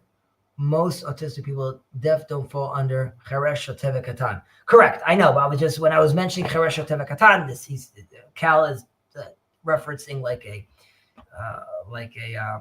halachic category, which is like the deaf, a child, or like a fool, right? And they're linked in together as people that are sort of like not fully with it necessarily, or can't fully comprehend. We realize today that a cheresh, someone that's deaf, is understanding what's going on. And that's why we, of course, and this is part of our evolution and us exposing more of God as we grow and as we know that this person that we thought was deaf is actually hearing, and this person that we thought can't see is actually seeing, and this person that is autistic actually has great feelings and dreams, that we have to, of course, open up and expand and allow these people to express themselves more. Between them and God, who are like, that's an own personal relationship. Can the community create more space for these people and allow, and whether it's practically like making sure that, the prayer services are accessible, right? Or that we have prayer books that have, that are for the blind or things like that, or making sure that they can come in with their seeing eye dog. So that's allowing for a space to happen, all the way to believing that people that are dealing with these horrible life tests, like having like an autistic child or growing up autistic, I believe, and I believe there are others.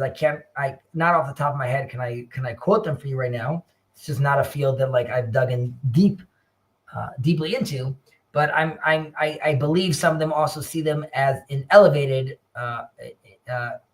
spiritual positions, as in like potentially they are even more connected to God because they are more innocent, because they have less, in some sense, less of an evil inclination. So these things, while they come with great restraints, they also potentially spiritually allow them to transcend. Right? There's a sense many times where like you have like this. Almost like this always trusting and loving feeling from some people in these communities, right? There too. That's like, that's amazing. We today are very suspicious of people and doubtful of people. It would be great if we could have that sort of level of blind trust. Now we realize as adults how blind trust could be problematic, but there's something very pure in its core. Yeah, that makes sense. I mean, as I said, I haven't been clinically diagnosed, but the main description of autism that I have, that I've heard, not that I have, but that I suspect I have because other people have told me I have, and like with that in mind, is that basically we see patterns that other people don't, because something about our neurological structure allows us to basically interpret things in a way that people who are not neuroatypical may not be able to interpret in the same way. So I don't know if that relates to your point about elevation, but like that's kind of what it reminded me No, of. but yeah, but I'm saying you're seeing another potentially you're seeing another pattern that not everyone could see. And that allows you to expose more of God's glory and God's wonders in this world, right? Like there's people with aphasia, right? I think it's called that they see colors. No, not they see colors. They see sounds through colors, something like that, I think. So there too, you could look at that as like that's a problem, but you could look at that as also, at Mount Sinai we say that they saw the sounds, right? Like what does that mean that they saw the sounds? It could be that like at that moment of prophecy you had like this linking of all the senses, and suddenly you reach like this new level. So like maybe that's like Rain Man-ish in a certain sense, that like they're getting to experience the world in a different way. Well, yeah, exactly, and that's exactly what I was trying to connect with your point about elevation. That basically, even though I said something else, aphasia. What's aphasia? I'm sure that's like the wrong thing. I think he's saying synesthesia is when you hear colors. I think he's saying that because anesthesia or see sounds. Anesthesia is when you put someone under something. No, that's anesthesia. Correct, right?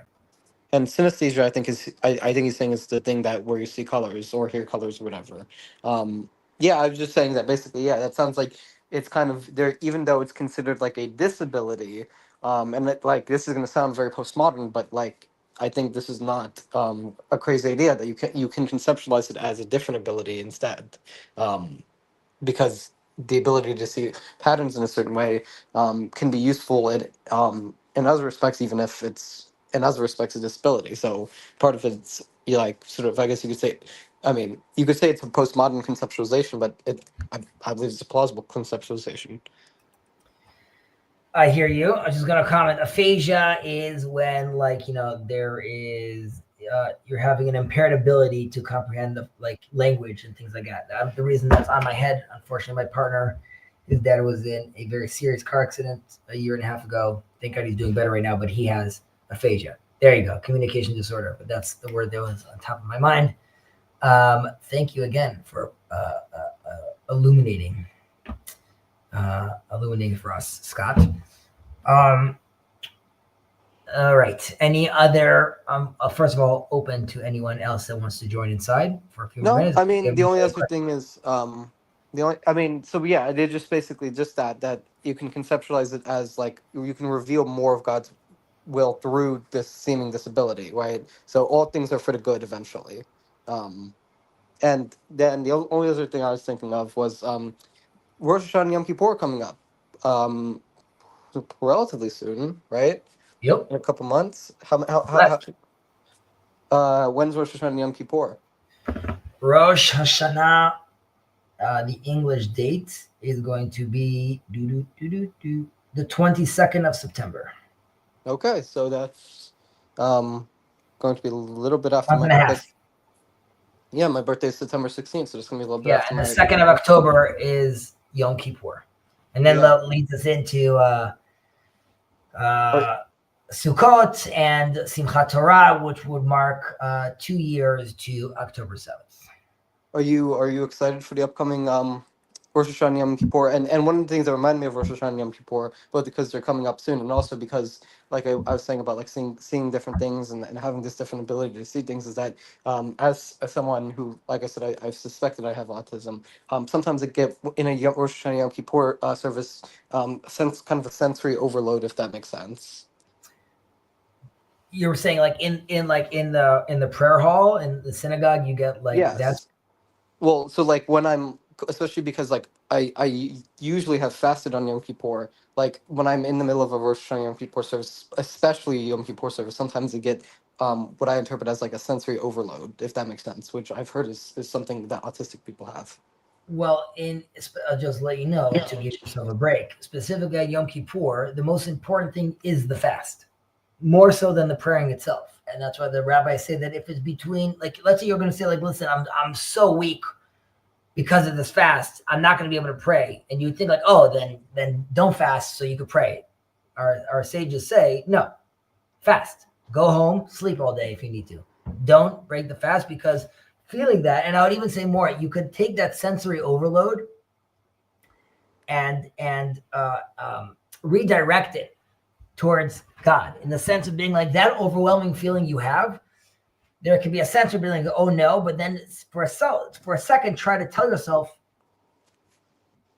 in a certain sense, that's probably the fear and the tension and I should have in a day like this. Feeling overloaded, recognizing how small I am and how grateful I need to be of the gifts and the grace that God has given me. So sometimes I'll even say like that's why I love reading the prayers in English over here, because I only know them in Hebrew. I don't read them in English. I mean, I do. The reason I read them in English is because they're more foreign to me. And because of that, it puts me in this sort of like new novel mindset. And like when I read El Rahum, I know what that means, but it's so quickly that I go through my brain because I'm used to it. When I read, for you, God is compassionate, right? I get to play with that word compassionate, and it brings up other emotions in me. So Yeah, you that could makes look sense. at this sensory overload and be like, okay, I'm not going to be scared of this moment. Instead, I'm going to embrace this moment and feel like that tension, that fear I'm feeling, maybe that's really what I should be feeling when I'm like talking to God, when I'm in his presence, when I'm seeing all these people around me, all praying, all trying to connect to God.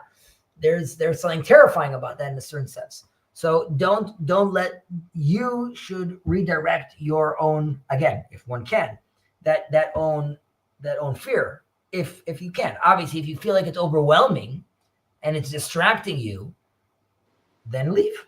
Yeah, no, it's not something which is incapable of managing. I can definitely, I mean, I can't really concentrate too hard on like the words of the prayer, but I can definitely broadly understand the prayer, and I can definitely tolerate being in the service. It's just sometimes it's a little bit much, but yeah, I do take that time to recognize and meditate that this is me standing in awe of God. But yeah, and so yeah, that was basically, and with Rosh Hashanah and Yom Kippur especially, it's did you say you were excited for the upcoming New Year's Am I excited for Yom Kippur? and Rosh Hashanah and Yom Kippur? Excited for the upcoming high holidays? Yes, I'm excited for them. Um, I'm nervous for Yom Kippur. Yeah. Well, yeah, and one thing's to tie this in because you were mentioning like the God of Abraham versus the God of the philosophers. A philosopher who is very much, I believe, makes a good point about this, especially with regards to Yom Kippur and Rosh Hashanah, is some guy named Ludwig Wittgenstein, because Wittgenstein had argued that basically ethics and like religious practice and religious devotion is, I believe he uses the expression shown, not said. But basically, Wittgenstein had argued that a lot of religious rituals embed what he calls a form of life. And so basically, I think on Rosh Hashanah and Yom Kippur, it's very Wittgensteinian holiday in that you're basically expressing like devotion to something transcendent and ineffable beyond the limits of language. I will tend to agree with that. The reason I'm nervous is just because I feel like for the last 2 years we've been like sort of on under the microscope, and I don't know. I hope we're not going to be found wanting. Like, it's tough. So I'm nervous of that a little. So The you other broke part, up for a second. What do you say you're nervous of? I'm just nervous if me personally, but also the nation of Israel. Are we stepping up to the plate? Are we performing properly? There's a lot of division. There's a lot of hate. Using very horrible terminology and a rhetoric, not terminology, horrible rhetoric. So, you know, specifically also when there's so much death happening, you would hope that there could be a sense of coming together. But it doesn't feel that way in the world. And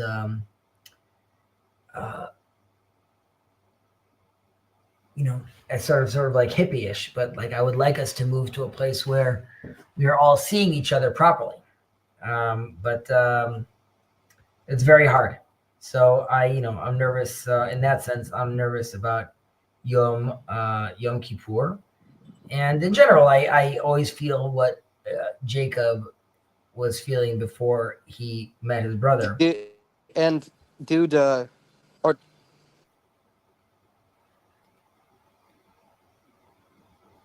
What did you say, Kirk? We lost Kirk. Listen to PVK. We will be found wanting. We just need to go on. Vadai, obviously, yes. We have to keep on going, but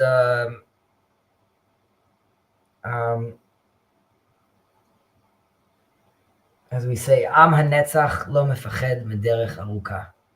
What I said was, the eternal nation does not fear a long journey.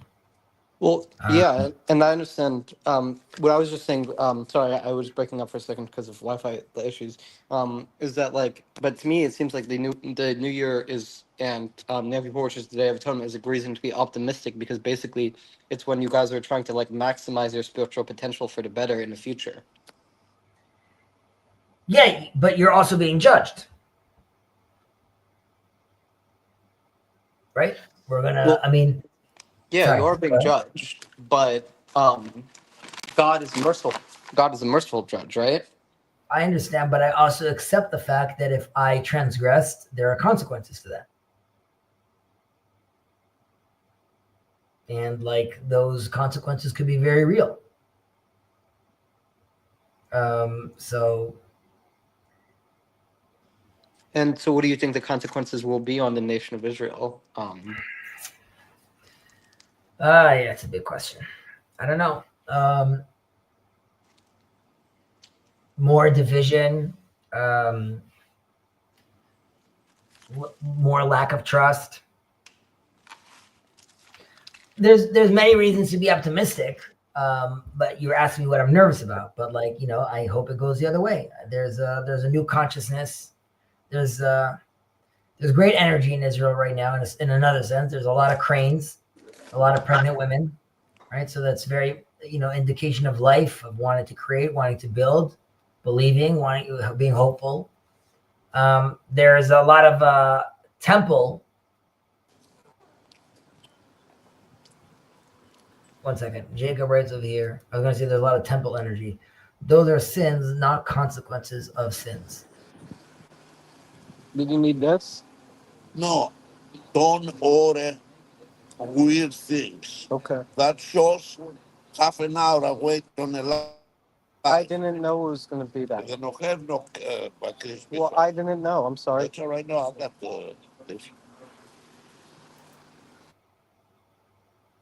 I muted you, Kirk. Sorry, I'm talking to someone else. I thought I was muted.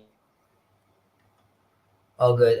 Jacob, you could expand, but I also might have forgotten what I just said about those are sins, not consequences. Did I say sins? But you'll let me know. But I was going to say that there's a lot of temple energy out there. Temple energy means, which I have not done, but even in the last like 2 years, like more and more Jews are going to the Temple Mount. I know Jacob's like ripping out his hair. There's actually a lot of live discussions about this, whether we can or whether we can't go to the Temple Mount.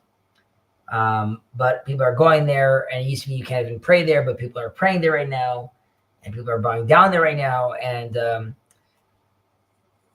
many soldiers in the army all have a patch on the side of their hand, on their arm that has the temple on it.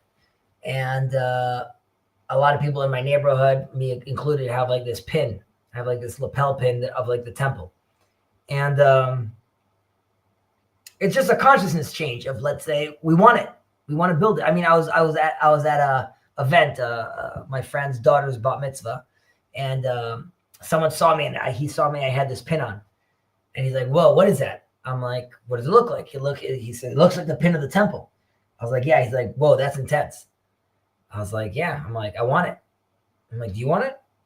And like he sort of was like taken back, but by that I mean it's, you know, we need to show ourselves. We need to, like, and even people sitting around, that like this is something that we want. I could get into a whole explanation, which is I don't want to there's versions of how one would even go about this. Right now, I'm more interested in trying to have a conversation, a dialogue with our Muslim brothers and sisters about having them understand and seeing themselves as stewards, and allowing for there to be a communal prayer there together, because ultimately we're praying to Allah, we're praying to God. And this is why we want to, you know, I want to create a space over there where we could transition from, you know, opposing forces into realizing that there's like sort of a shared future. Obviously, that's a very big ask. It's a big ask from the Muslims, clearly. It's a big ask from Jews to recognize that, like, again, to make space for the other, at least for the time being. But I and again, I'm just mentioning that this is Jacob's stream, and he opposes the well, you guys know where Jacob stands, but just to be clear, this is Jacob's stream, and I'm not saying anything in Jacob's name. As far as I'm concerned, though, and following in my grandfather's footsteps, we have transitioned from the period of Atchalta de Geulah, the beginning of redemption, into a new period. And that's what I'm excited about and very scared about. And I believe these things are constantly in motion, right? We could have a moment where we could, change the whole timeline and move into a new place. And what's happening in Israel and the world, and like what I was talking about, even like this temple energy, you could say like there's seedlings of potentially a new path. Will that be taken? Will we fumble? Will we mess it up? It's too soon to tell. Yeah. And do you believe that basically these divisions are caused by a misunderstanding on the part of segments of the Israeli religious quote unquote sector, you could say, or Israeli religious community on how other Israelis think about things? Again, can you just say that one more time? Um, do you believe that this is in part caused by a Is what confusion that caused by? the division amongst the nation of Israel um, is? Do you believe that this is caused by, in part at least, a misunderstanding that some in the religious community in Israel have about how other people in Israel, in the nation of Israel, think about things? Yes, but I would say one part of it is that while I believe that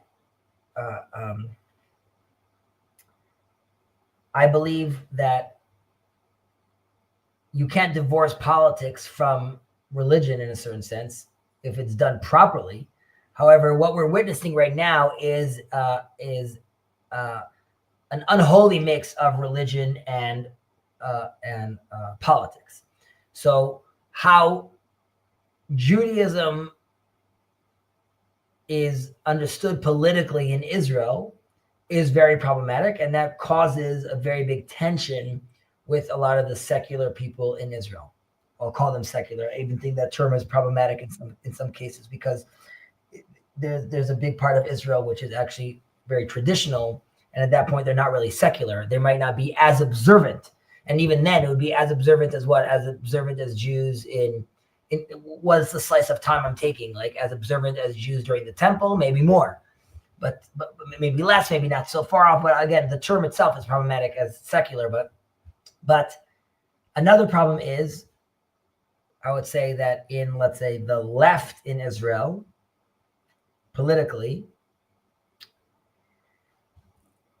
the terms of universalism in the turn, like in the 40s, or like even like during like Ben Gurion or Herzl's time, are very different than the terms used today, the way they're being used. And that's why you have a lot of people in the left in Israel which are stuck, because like Israel itself like is a problem, right? Like Ben Gurion was a messianist with what he believed in and what he wanted. And I know Jacob will disagree with this, but having the idea that Israel was established, and in our Declaration of Independence, having that this is like through the vision of the prophets, right? Like that would never fly today. But you have people in Israel which are stuck because some of them wanted, like, no, Israel was really always meant to be like another Switzerland, but like it clearly isn't. And they are stuck trying to still balance like this new liberal world and ideas into this older world. And they're stuck because they don't actually have the language to do that. And that creates also like a very big tension. It gets exacerbated by the fact that they believe that, let's say, when I say I'm a messianist, they believe that means like, oh, I want to basically become like an Ayatollah and all women need to be like covered from head to toe. And that's like a very babyish way of understanding. And that's why I go back to, well, I won't even use that reference. But the point being is that there's like a lot of work that needs to be done on that end, which is like how we need to reclaim sort of the political, religious relationship that happened in Israel. Split it up, I think ultimately will be the most proper course of action, because it needs to come bottom up. It can't come top down. It can't come through coercion. You can't have like a system like the Rabbanut in Israel, the Rabbanut. It's like nowhere near what like we're talking about when there was a Sanhedrin or things like that. So like we have to rebuild it from the bottom up. You have right now like a lot of people that want to get married through the traditional marriage, even secular people in Israel. However, the hoops they need to jump through because of the political system, how it is, ends up deterring them from that and pushing them away, and has them leaving Israel and getting married in Cyprus to come back, like, because they don't want to deal with that institution. But not because they don't want to be married traditionally. They just don't want to participate in that institution, how it's being promulgated. And that's, a problem for people like me, who believe that, like, a lot of these people, I have this opportunity today. Over the weekend, I was told that my brother was asked to speak in front of these soldiers. It's called the Nativ program, which is like not secular soldiers and soldiers that are thinking to convert. And Convert from what? Christianity, usually To Judaism? To Judaism, yeah, correct. So in the army, they're also the process that does as well. So I'm going to speak to them. I was told by my brother that I'm going to be speaking to them about the Sabbath. Now, one has to be sensitive when he's speaking to this kind of community about that, right? I could decide to go about it in one way, which is probably going to deter them, or I could go about it in a different way. And that is very, very important for our leaders, which I'm not, and nor do I want to be, nor do I think I can be. But the leaders, the people who claim to be leaders, obviously need to be much more sensitive about that and recognize. Again, Jacob will disagree with this, but people are very mad that the ultra-Orthodox don't join the army in Israel. Many of them don't. The reason we also have to be, like, in some sense, we can't really be mad at them, because we have to realize that they are living a different story than the rest of the people in Israel. They don't see it the way I see it, as like, this is the next stage and this. They're like, no, we're still basically like in exile in a certain sense. And that's why, like, joining the army, it's a whole other thing that you guys are doing. You guys are doing that. That's not like the game that we're playing. And that's obviously very, very problematic, because we are playing completely different games. And that's obviously very problematic, but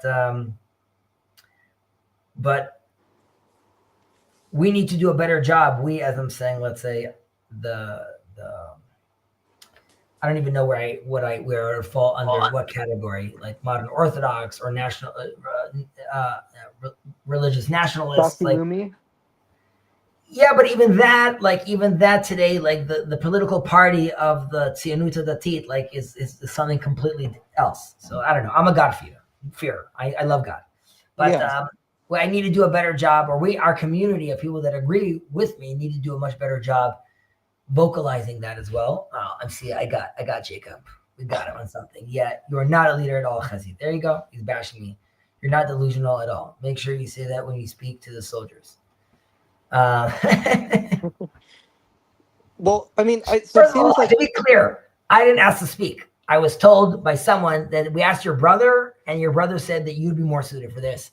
And I can't say no to my brother. So hence I'm speaking.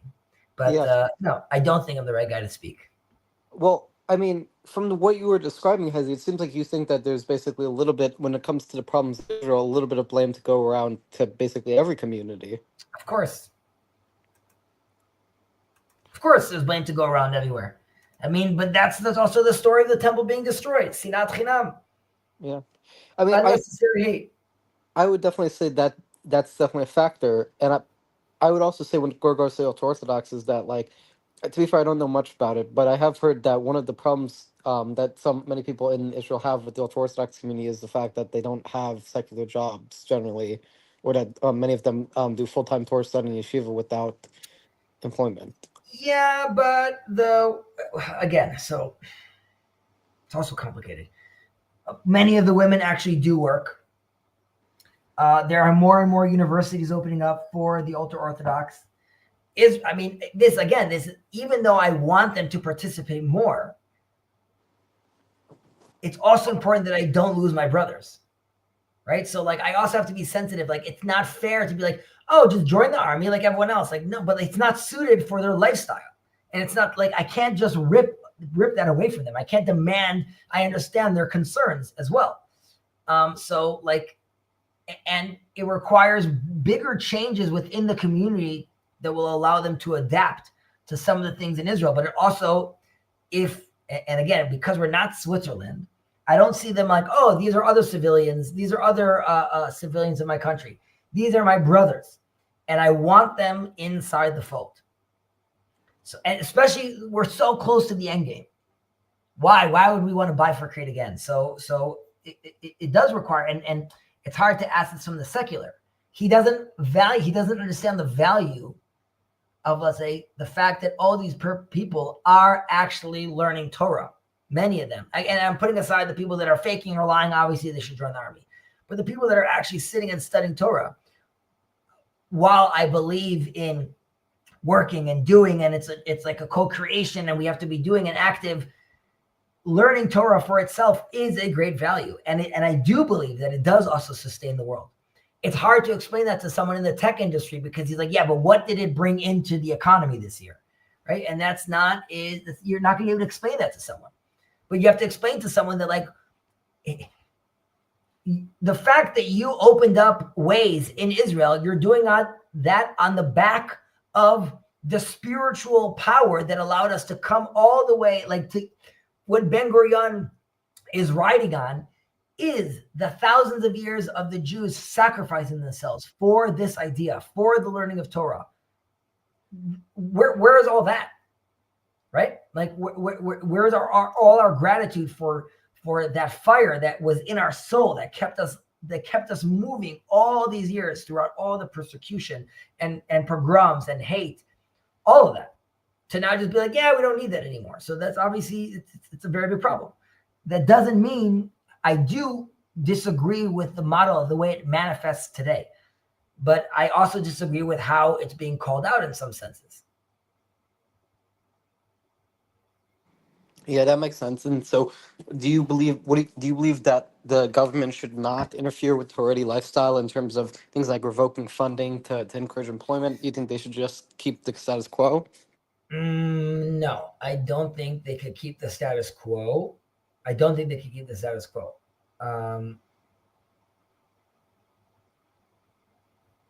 what should the new status quo be?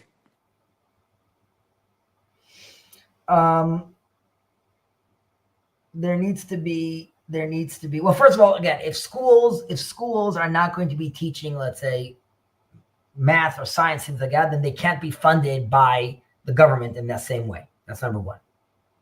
You could do your own private school and teach your own thing, but obviously, like, there's things that need to be taught how to participate in this world, obviously. I think there needs to be a national service. I don't know if it necessarily needs to be the army, but there needs to be a national service. And by the way, that's true also to the Arabs. Everyone has to participate. I can understand that I can't ask an Arab to join the army. I understand the built-in conflict, but you could do policing in your neighborhood, and there's many other things that you could do as a national service, though, showing that you're taking on some of this weight. So first of all, we have to feel that we're all doing this together. That includes the Arabs as well. Okay, we have to be able that this is happening together. That's number one. Number two, I think there needs to be a more rigorous screening of, let's say, who is it that we're accepting into these schools to study. Like, it could be that instead of 100 of these seminaries, we need 50 of these seminaries, right? Like, there's a lot of people that are not actually studying or not actually doing anything with their time, and that's obviously a problem. It's not good for their community. It's not good for our community. It's not good for many reasons. So that needs to be real, and we can't allow those people to be hiding under the fact that, like, no, like, and again, unfortunately there's a lot of games in these different deals and setups that happen. So obviously that also needs to change. I just don't see it being.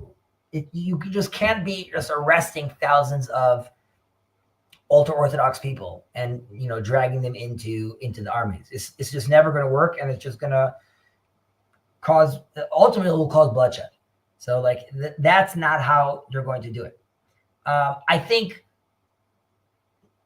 like we need to show how there are some units. There's a unit called the Hasmonean unit that is specifically for ultra-Orthodox people. And what the secular people in Israel should do is constantly be pointing at that and saying like, and doing everything they can to allow that to work. And this is going to be like controversial, but like, okay. So part of it is ultra-Orthodox soldiers will come and say like, we don't want a female commander, right? We don't want there to be like when we're doing, when we're going to this area over here to do training, we don't want to see women training over there. Now comes the liberal Israeli and says like, what are you talking about? Like, well, why women could be wherever they want? So that is a value in theory, right? Like, you know, equal opportunities and like, you know, like that's all true. What's more important for Israel though? I think it's okay for Israel to say, you know what? If we really want these people in these forces, then yes, you're not going to have female commanders. And we are going to make sure that when you guys go there, the females are not going to be there. And yes, that means that we are squashing, in this case, some of the rights over here. But if we're all adults, don't we all agree, including the females, that we want them in the army? So that is a concession that we're willing to make because of that. But you have people that will be like, no. Like, we want the ultra-Orthodox to be there, and we want them to accept the fact that we want to do it this way. We had this, like, this is part of the tensions that happened before October 7th, but like, and this is where there's sort of like a self-hating in a certain sense. And again, I think this is because there's a big tension within all Jews, which they understand, like, you know, they're living a miracle, and that's why it's very difficult for them. But they allow women to have an only women run in Tel Aviv. Only women are running, right? No men are being like, why is it fair? Why can't I run? We understood we're going to let the women run. And they opened up a whole area in Tel Aviv where the Muslims were praying. And it was completely separate because obviously that's how the Muslim prayed. But when it came to Yom Kippur and religious Jews wanted to have a separate prayer service in Tel Aviv, and by separate, I mean, it's not like women were wearing burqas or under hidden away. There was a little Israeli flag running across, like on waist height, basically separating it. And they wouldn't hear about it. Like a woman came dressed like in like a very revealing clothing and like, you know, stood up on where the counter prays and ripped down flags because like, no, like I'm going to show you that, like, you know, I could be wherever I want. Okay, so then you're showing the ultra-Orthodox that you clearly don't see them and clearly don't want them. And that tension is built in Israel. And again, I could say that the reason they feel that tension is because the political power that the ultra-Orthodox took and they abused it. So yes, that's also true. But if you can make space for the women to run alone and you can make space for the Arabs to pray separately, it's very weird that you can't allow your own brothers and sisters to do so as well.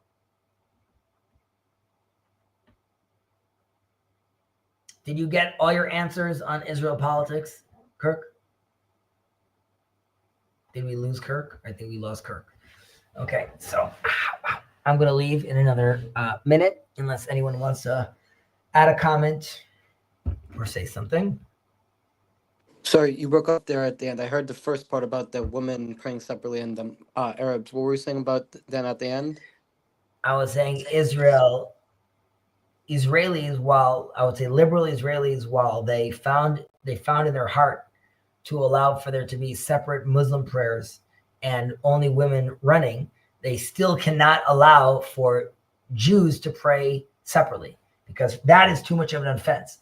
And that's obviously a conflict that needs to be resolved. And like, I understand why the ultra-Orthodox fear the idea of the army because, and many times the seculars say it, they see the army as a melting pot that will force the ultra-Orthodox to bend and assimilate.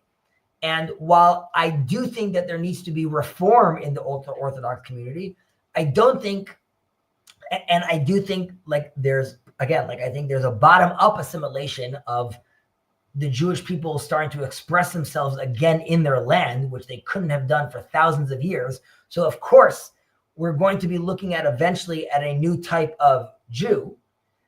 Nevertheless, I think it's wrong to demand from the ultra Orthodox to just like change towards my liberal, morals of today.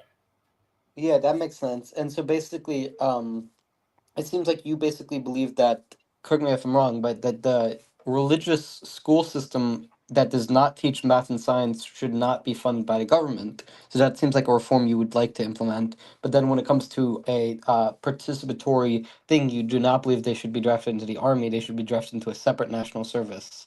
I think they should be drafted into the army. It's difficult to do that in the current constellation of the army. Like I'm saying, there is a unit, for example, that's for ultra Orthodox.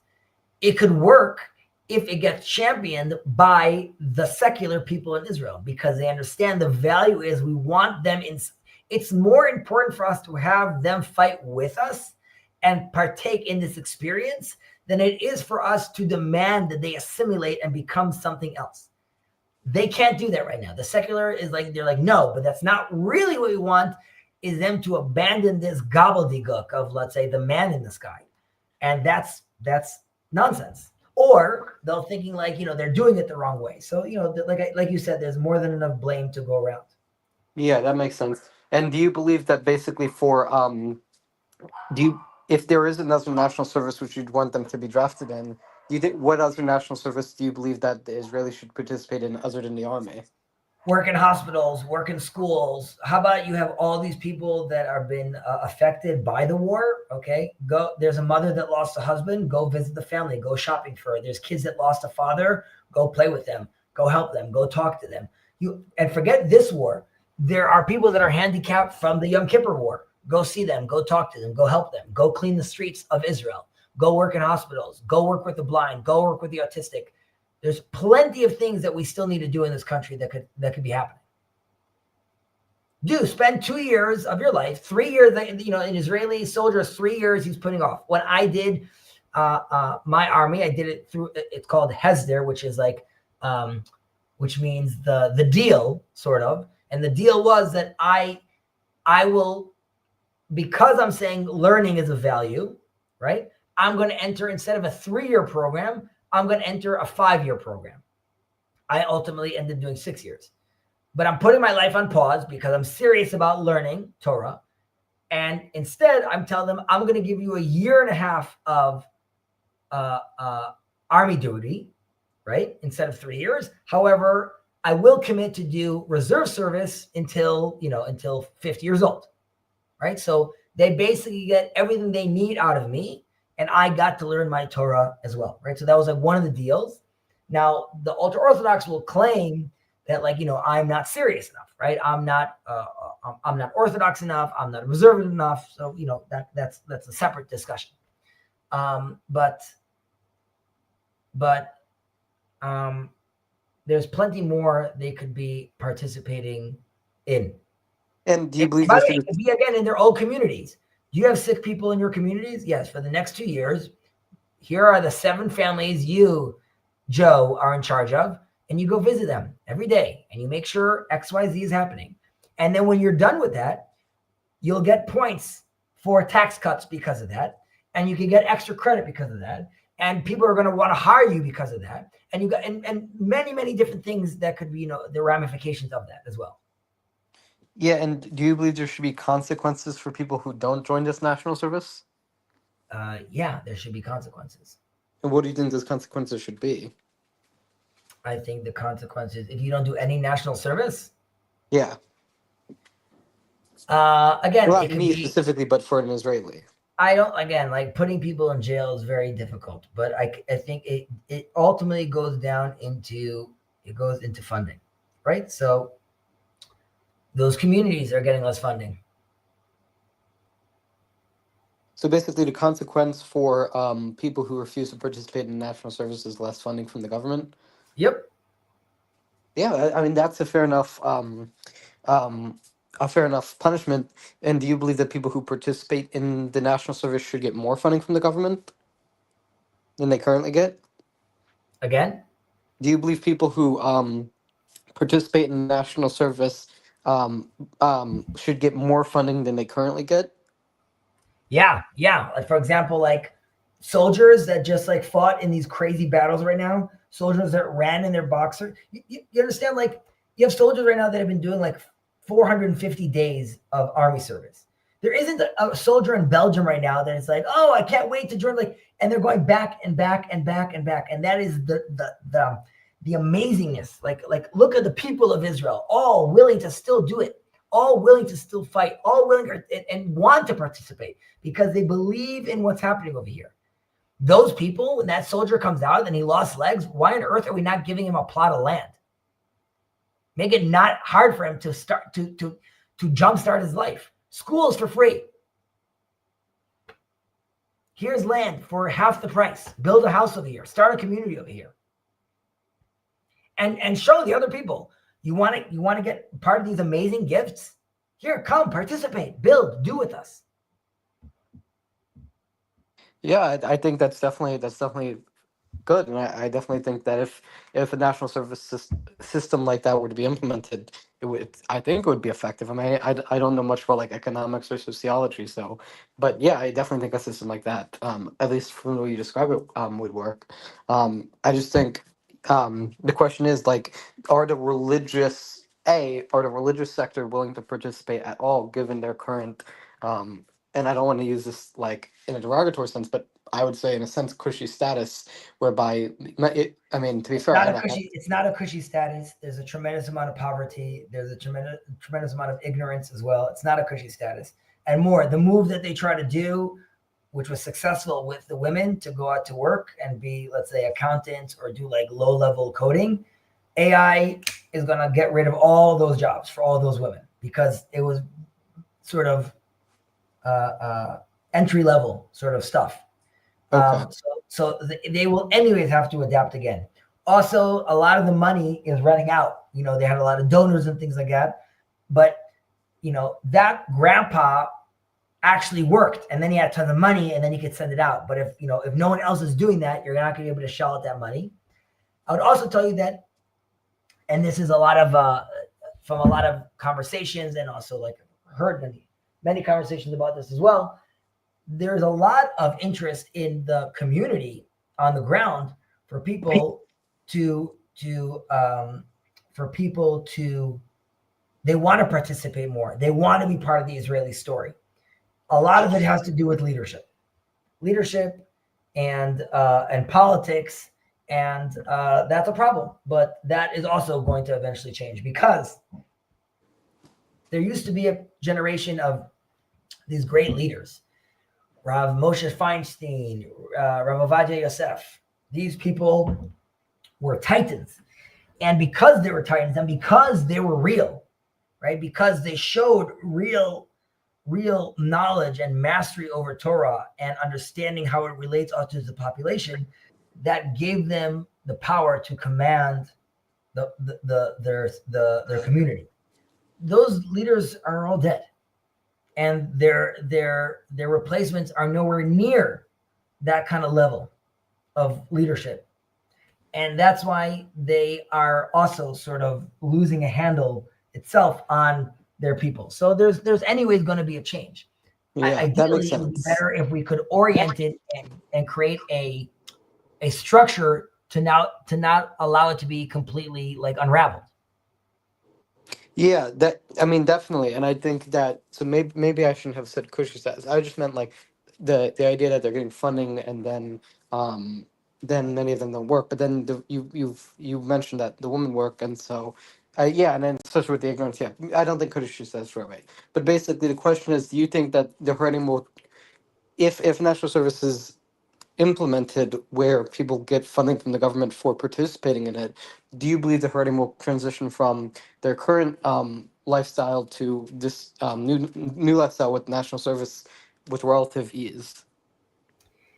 Yes, and again, it's already happening. You have to understand there's so many people that have they have a kosher phone and then they have like a regular phone, and it's gonna be inevitable. If it's not their kids, then it's their grandkids. Eventually they will assimilate. I don't want them though to assimilate into just nothingness.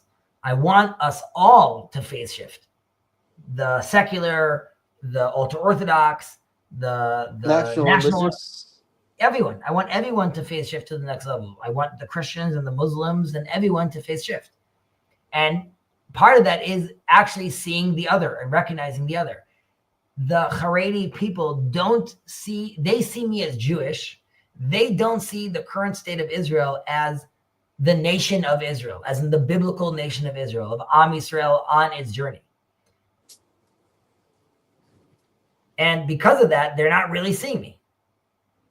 But that's because they also see themselves this is obviously the argument that Jacob and I have all the time. I'm not saying this like to be, to sound patronizing, but I think it's horrible to not know where you are in history.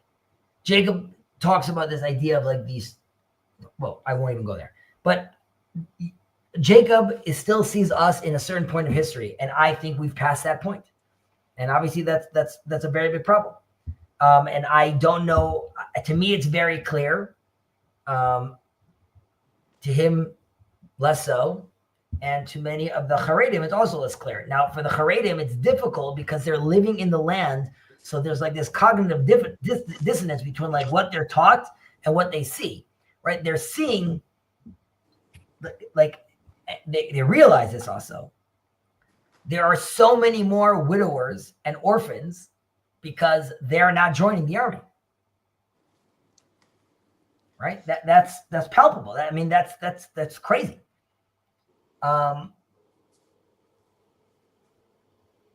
Yeah. Change And is going to come. yeah, and I do think, I mean, with regards to this phase shift you're talking about, I do think it's very likely to happen. I think part of it's also going to be dependent on what happens with regards to the current wars Israel's engaged in, especially the little spat that happened with Iran. Which would you say that spat that happened with Iran is over by now with Israel? Not necessarily. By the way, just here, no. To me, it's very clear. You are being delusional. Nothing has changed. So there you go. Jacob doesn't see, and this is fine, he doesn't see the establishment of the state of Israel. The fact that there is more Jews ever before in Israel. In fact, that there's more Torah study than ever before in our history in Israel. The fact that, I don't even want to get into it. It's actually, this is like I upset Jacob. I sent him this video of this discussion these two Jews were having, a Chabad Jew and another Jew that I'm actually, I very much, what he thinks, his opinions very much resonate, or his thoughts very much resonate with mine. And, Jacob wrote back like his blood is boiling. But, that was really the conversation. Like, Jacob knows much of the same text that I know, and we are interpreting them differently. And yeah, I believe that Jacob he has a hard time saying this, but this was discussed also with Yosef, and Jacob and I have a discussion. Jacob does realize that what I'm saying is not out of school, as in that I have rabbis and authorities that I could lean on as well. And that's why he might think I'm delusional or things like that. But like, he understands that what I'm saying isn't like out of thin air. Having said that, he has his own coherent understanding of what's happening, and that's his view. Like I'm saying, I give this analogy all the time, right? Like, we have an invitation to date the best looking girl in town. I don't want to be late. I want to be early. And my fear is Jacob risks being late. His fear, I'm saying in this analogy, would be not only is it not a date, it's actually just like it's like a mistress. It's like idolatry. It's like you're praising nothing. You're wasting your time, money, and undeserved love, basically for let's say not the state of Israel, the nation of Israel, or like our current version. But again, this is a deeper discussion that Jacob and I are still having, and I guess we'll see what happens. Well, I was also going to ask. So you said this Chabad rabbi and this other Jew. What was this other Jew? Was this other Jew also religious? Who? You said there was a discussion between a Chabad rabbi and then another, or Chabad Jew and another Jew. National religious, a student of Rav Kook. Again, specifically a student of Rav Kook, but there's even the students of Rav Kook have bifurcate. There's Yeshivat HaKav, and I go through the line of Rabbi Shirky and Rav Mani too, and Rabbi Cook, and through their understanding, some of Rav Shagar as well. And that is my understanding, and that's how I interpret and read these things. It's not that I'm not aware of other opinions, but that's so. But it was two Orthodox Jews. Just one of them was two Chabad, Orthodox one Jews. of them, And it wasn't like a debate, and there's clearly like a love over there, and there's clearly a recognition between them both that like it's not got yous, and I know like they recognize I know you know your sources, and I know my sources. Yeah, and well, to my understanding, Chabad. I mean, I don't know much about Chabad, but I've heard that they have a relatively more open attitude to the state of Israel and to Zionism than other Hasidic dynasties in practice. But I don't know as much about the specifics of that there. Here we go. Actually, finding your Finding your shirt because you're dating a word that I've heard is the slur. A shikta. As in like all the love and admiration I have for the nation for the state of Israel is he says like that's gobbledygook. Like, I would just say that like I have admiration and love to the potential of what the current state of Israel can become, assuming more and more people take on this this sort of mindset. But again. And actually, do you know a fellow named Moshe Fanglin? Of course. You actually, I mean, I not 101, but you actually remind me a lot of his political ideology, because basically both of you seem to stress a pluralistic approach to religious nationalism. So I don't know if you're like a Fanglin fan, but you kind of remind me of him. So I was involved with his first campaign a few years ago, a little, like behind the scenes. I was sort of like helping a little with some of his team.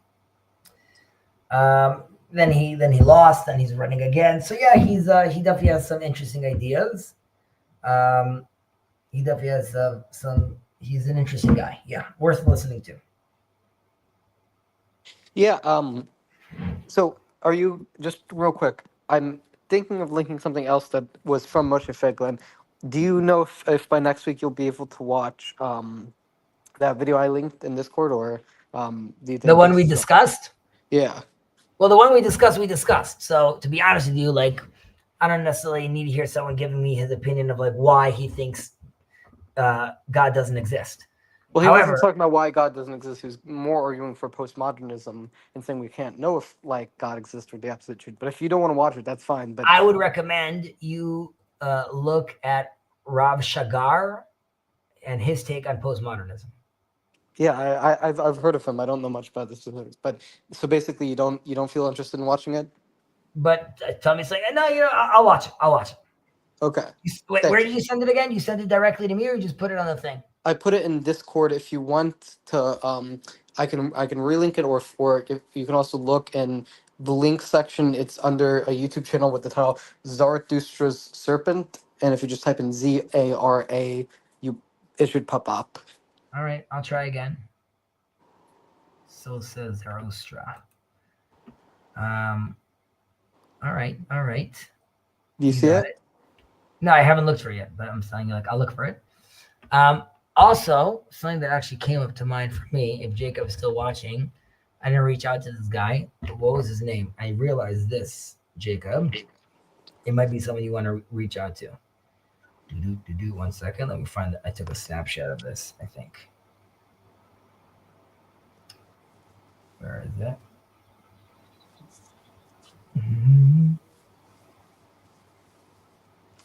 This is Noahide channel I found. That came up on my thing.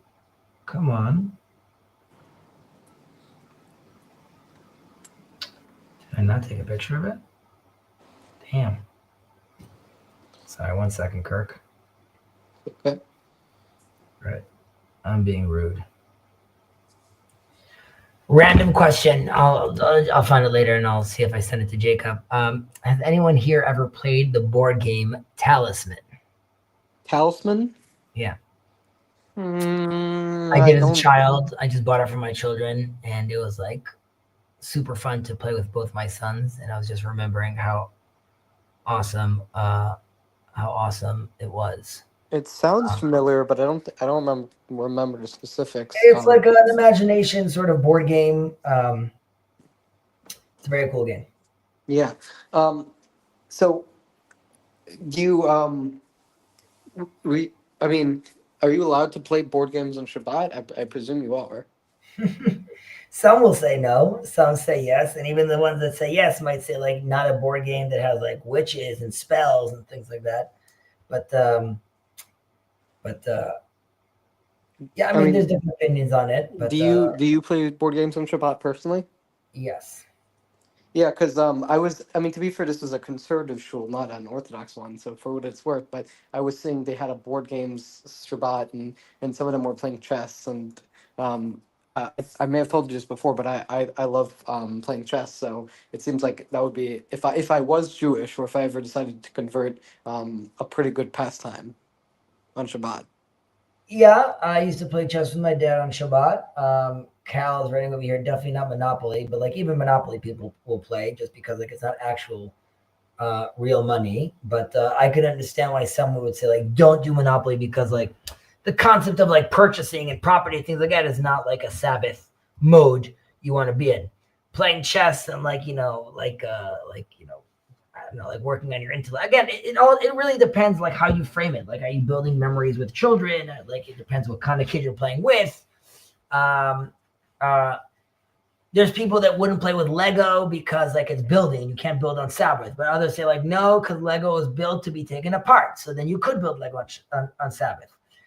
But that's only true about, let's say, sort of like random Lego. But like you buy right now, like the Millennium Falcon, right? You're clearly not building it to take it apart. So then you wouldn't be able to play with it on Sabbath. So there's different things one has to consider. Yeah, so do you often like, is that, I don't know why you brought up the part about talisman, but I was just curious if you bring that up as like, oh, this, or you can have fun and be Shabbos observant. Further, you can be fun and Shabbos observant because I don't qualify fun as like as the things that I just want to do because it's fun. It's the Sabbath is to go inward. It's to be. It's the freedom of Sabbath, right? It's not like. You can be like, why are we resting on Sabbath, right? Why, if it's like a day of rest, why can't I just, play whatever I want or like go to a movie or sleep all day, right? Because Sabbath isn't a day of freedom. It's a day of holiness, right? It's not rest to run away from, let's say, the everyday things, but it's from the mundane, from the rat race. It's rather rest to be able to connect to what's beyond, what transcends the rat race. Right? Throughout the 6 days of creation, or 6 days a week, we are working and acting in this world to work, to accomplish, to build. But Sabbath is calling us not to build a place, rather to weave time together. Right? It's taking us from the rat race of after the material into a realm of the spiritual that's inside our heart. Or like Heschel talks about this also about a cathedral of time. Ultimately, it's not like a thing. It's not a structure. It's not an accomplishment. It's a sanctified moment where man and the divine meet ultimately. And that is like why it's like very, very like important, which is like the Sabbath is, we say in Hebrew, is me'ein olam haba. It's like in a certain way, it's like an inkling of the world to come. It means it's a taste of life that has rest with meaning, right? It's not just vapid freedom, but it's a connection to essence. It's to God's will. It's to who we really are, ultimately. So, like running around to but for me, it's the beach. Again, you have to be real with yourself, which is like, do I want to just pleasure myself in relaxing, or do I want to transcend? And sometimes that transcendence can happen while quote unquote relaxing, by disconnecting from the other things. Seeing, like, it's not playing with my son a video game. It's playing with my son, and looking at his eyes and him looking in my eyes and making that connection and seeing God through him and vice versa. But yes, you can play chess. Yeah, I haven't read Rav Heschel.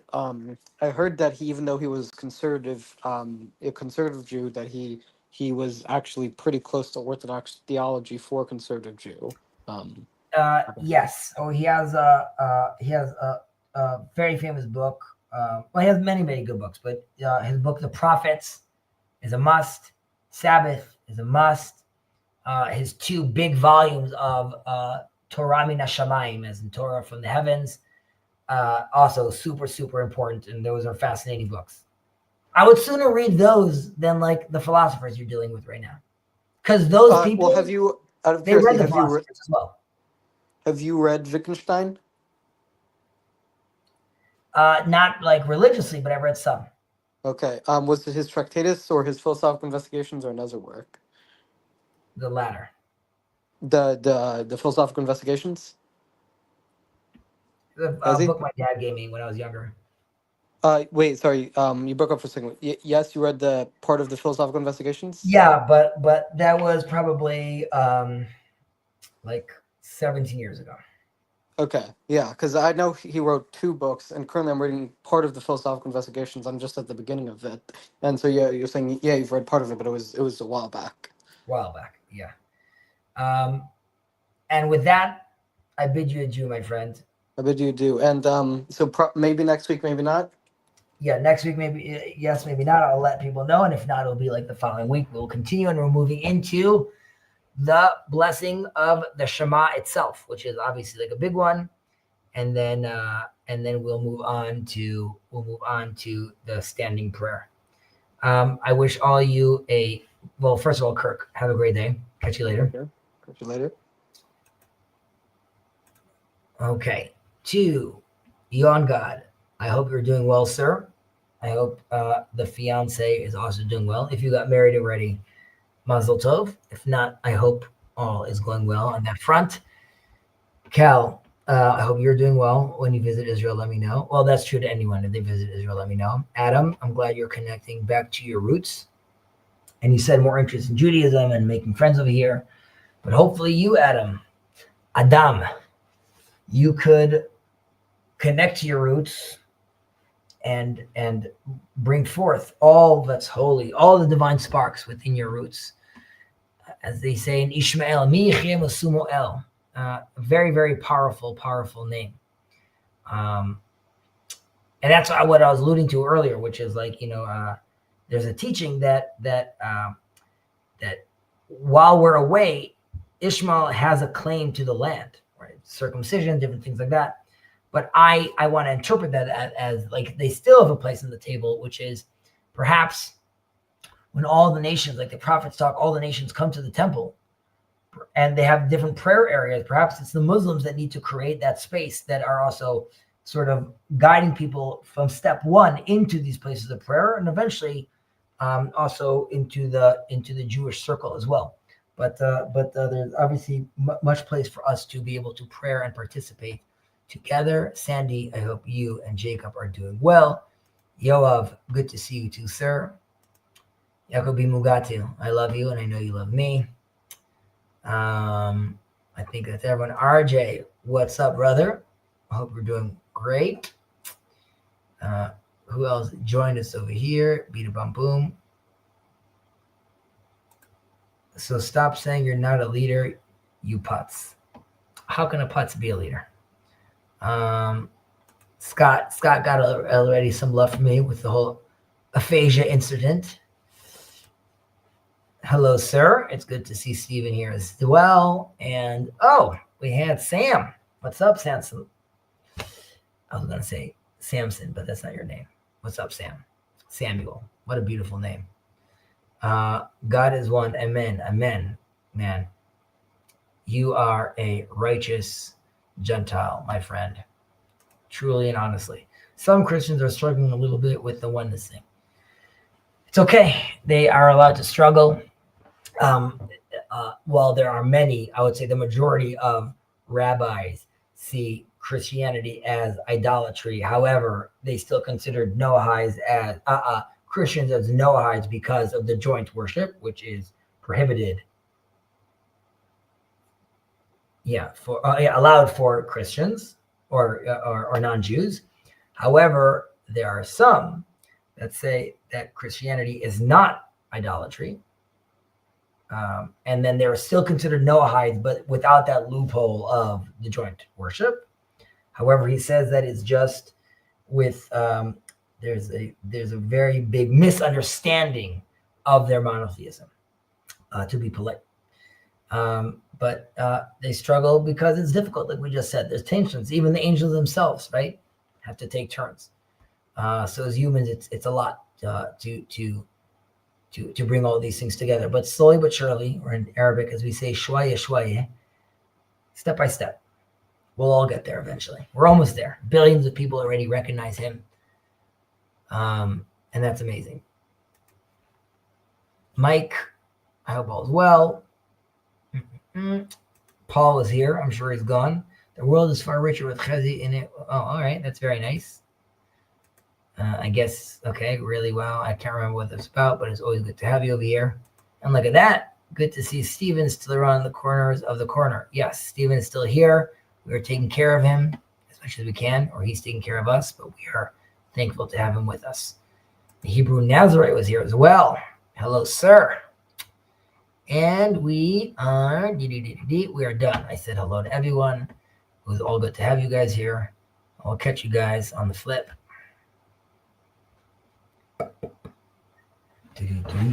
Beep, beep. Okay.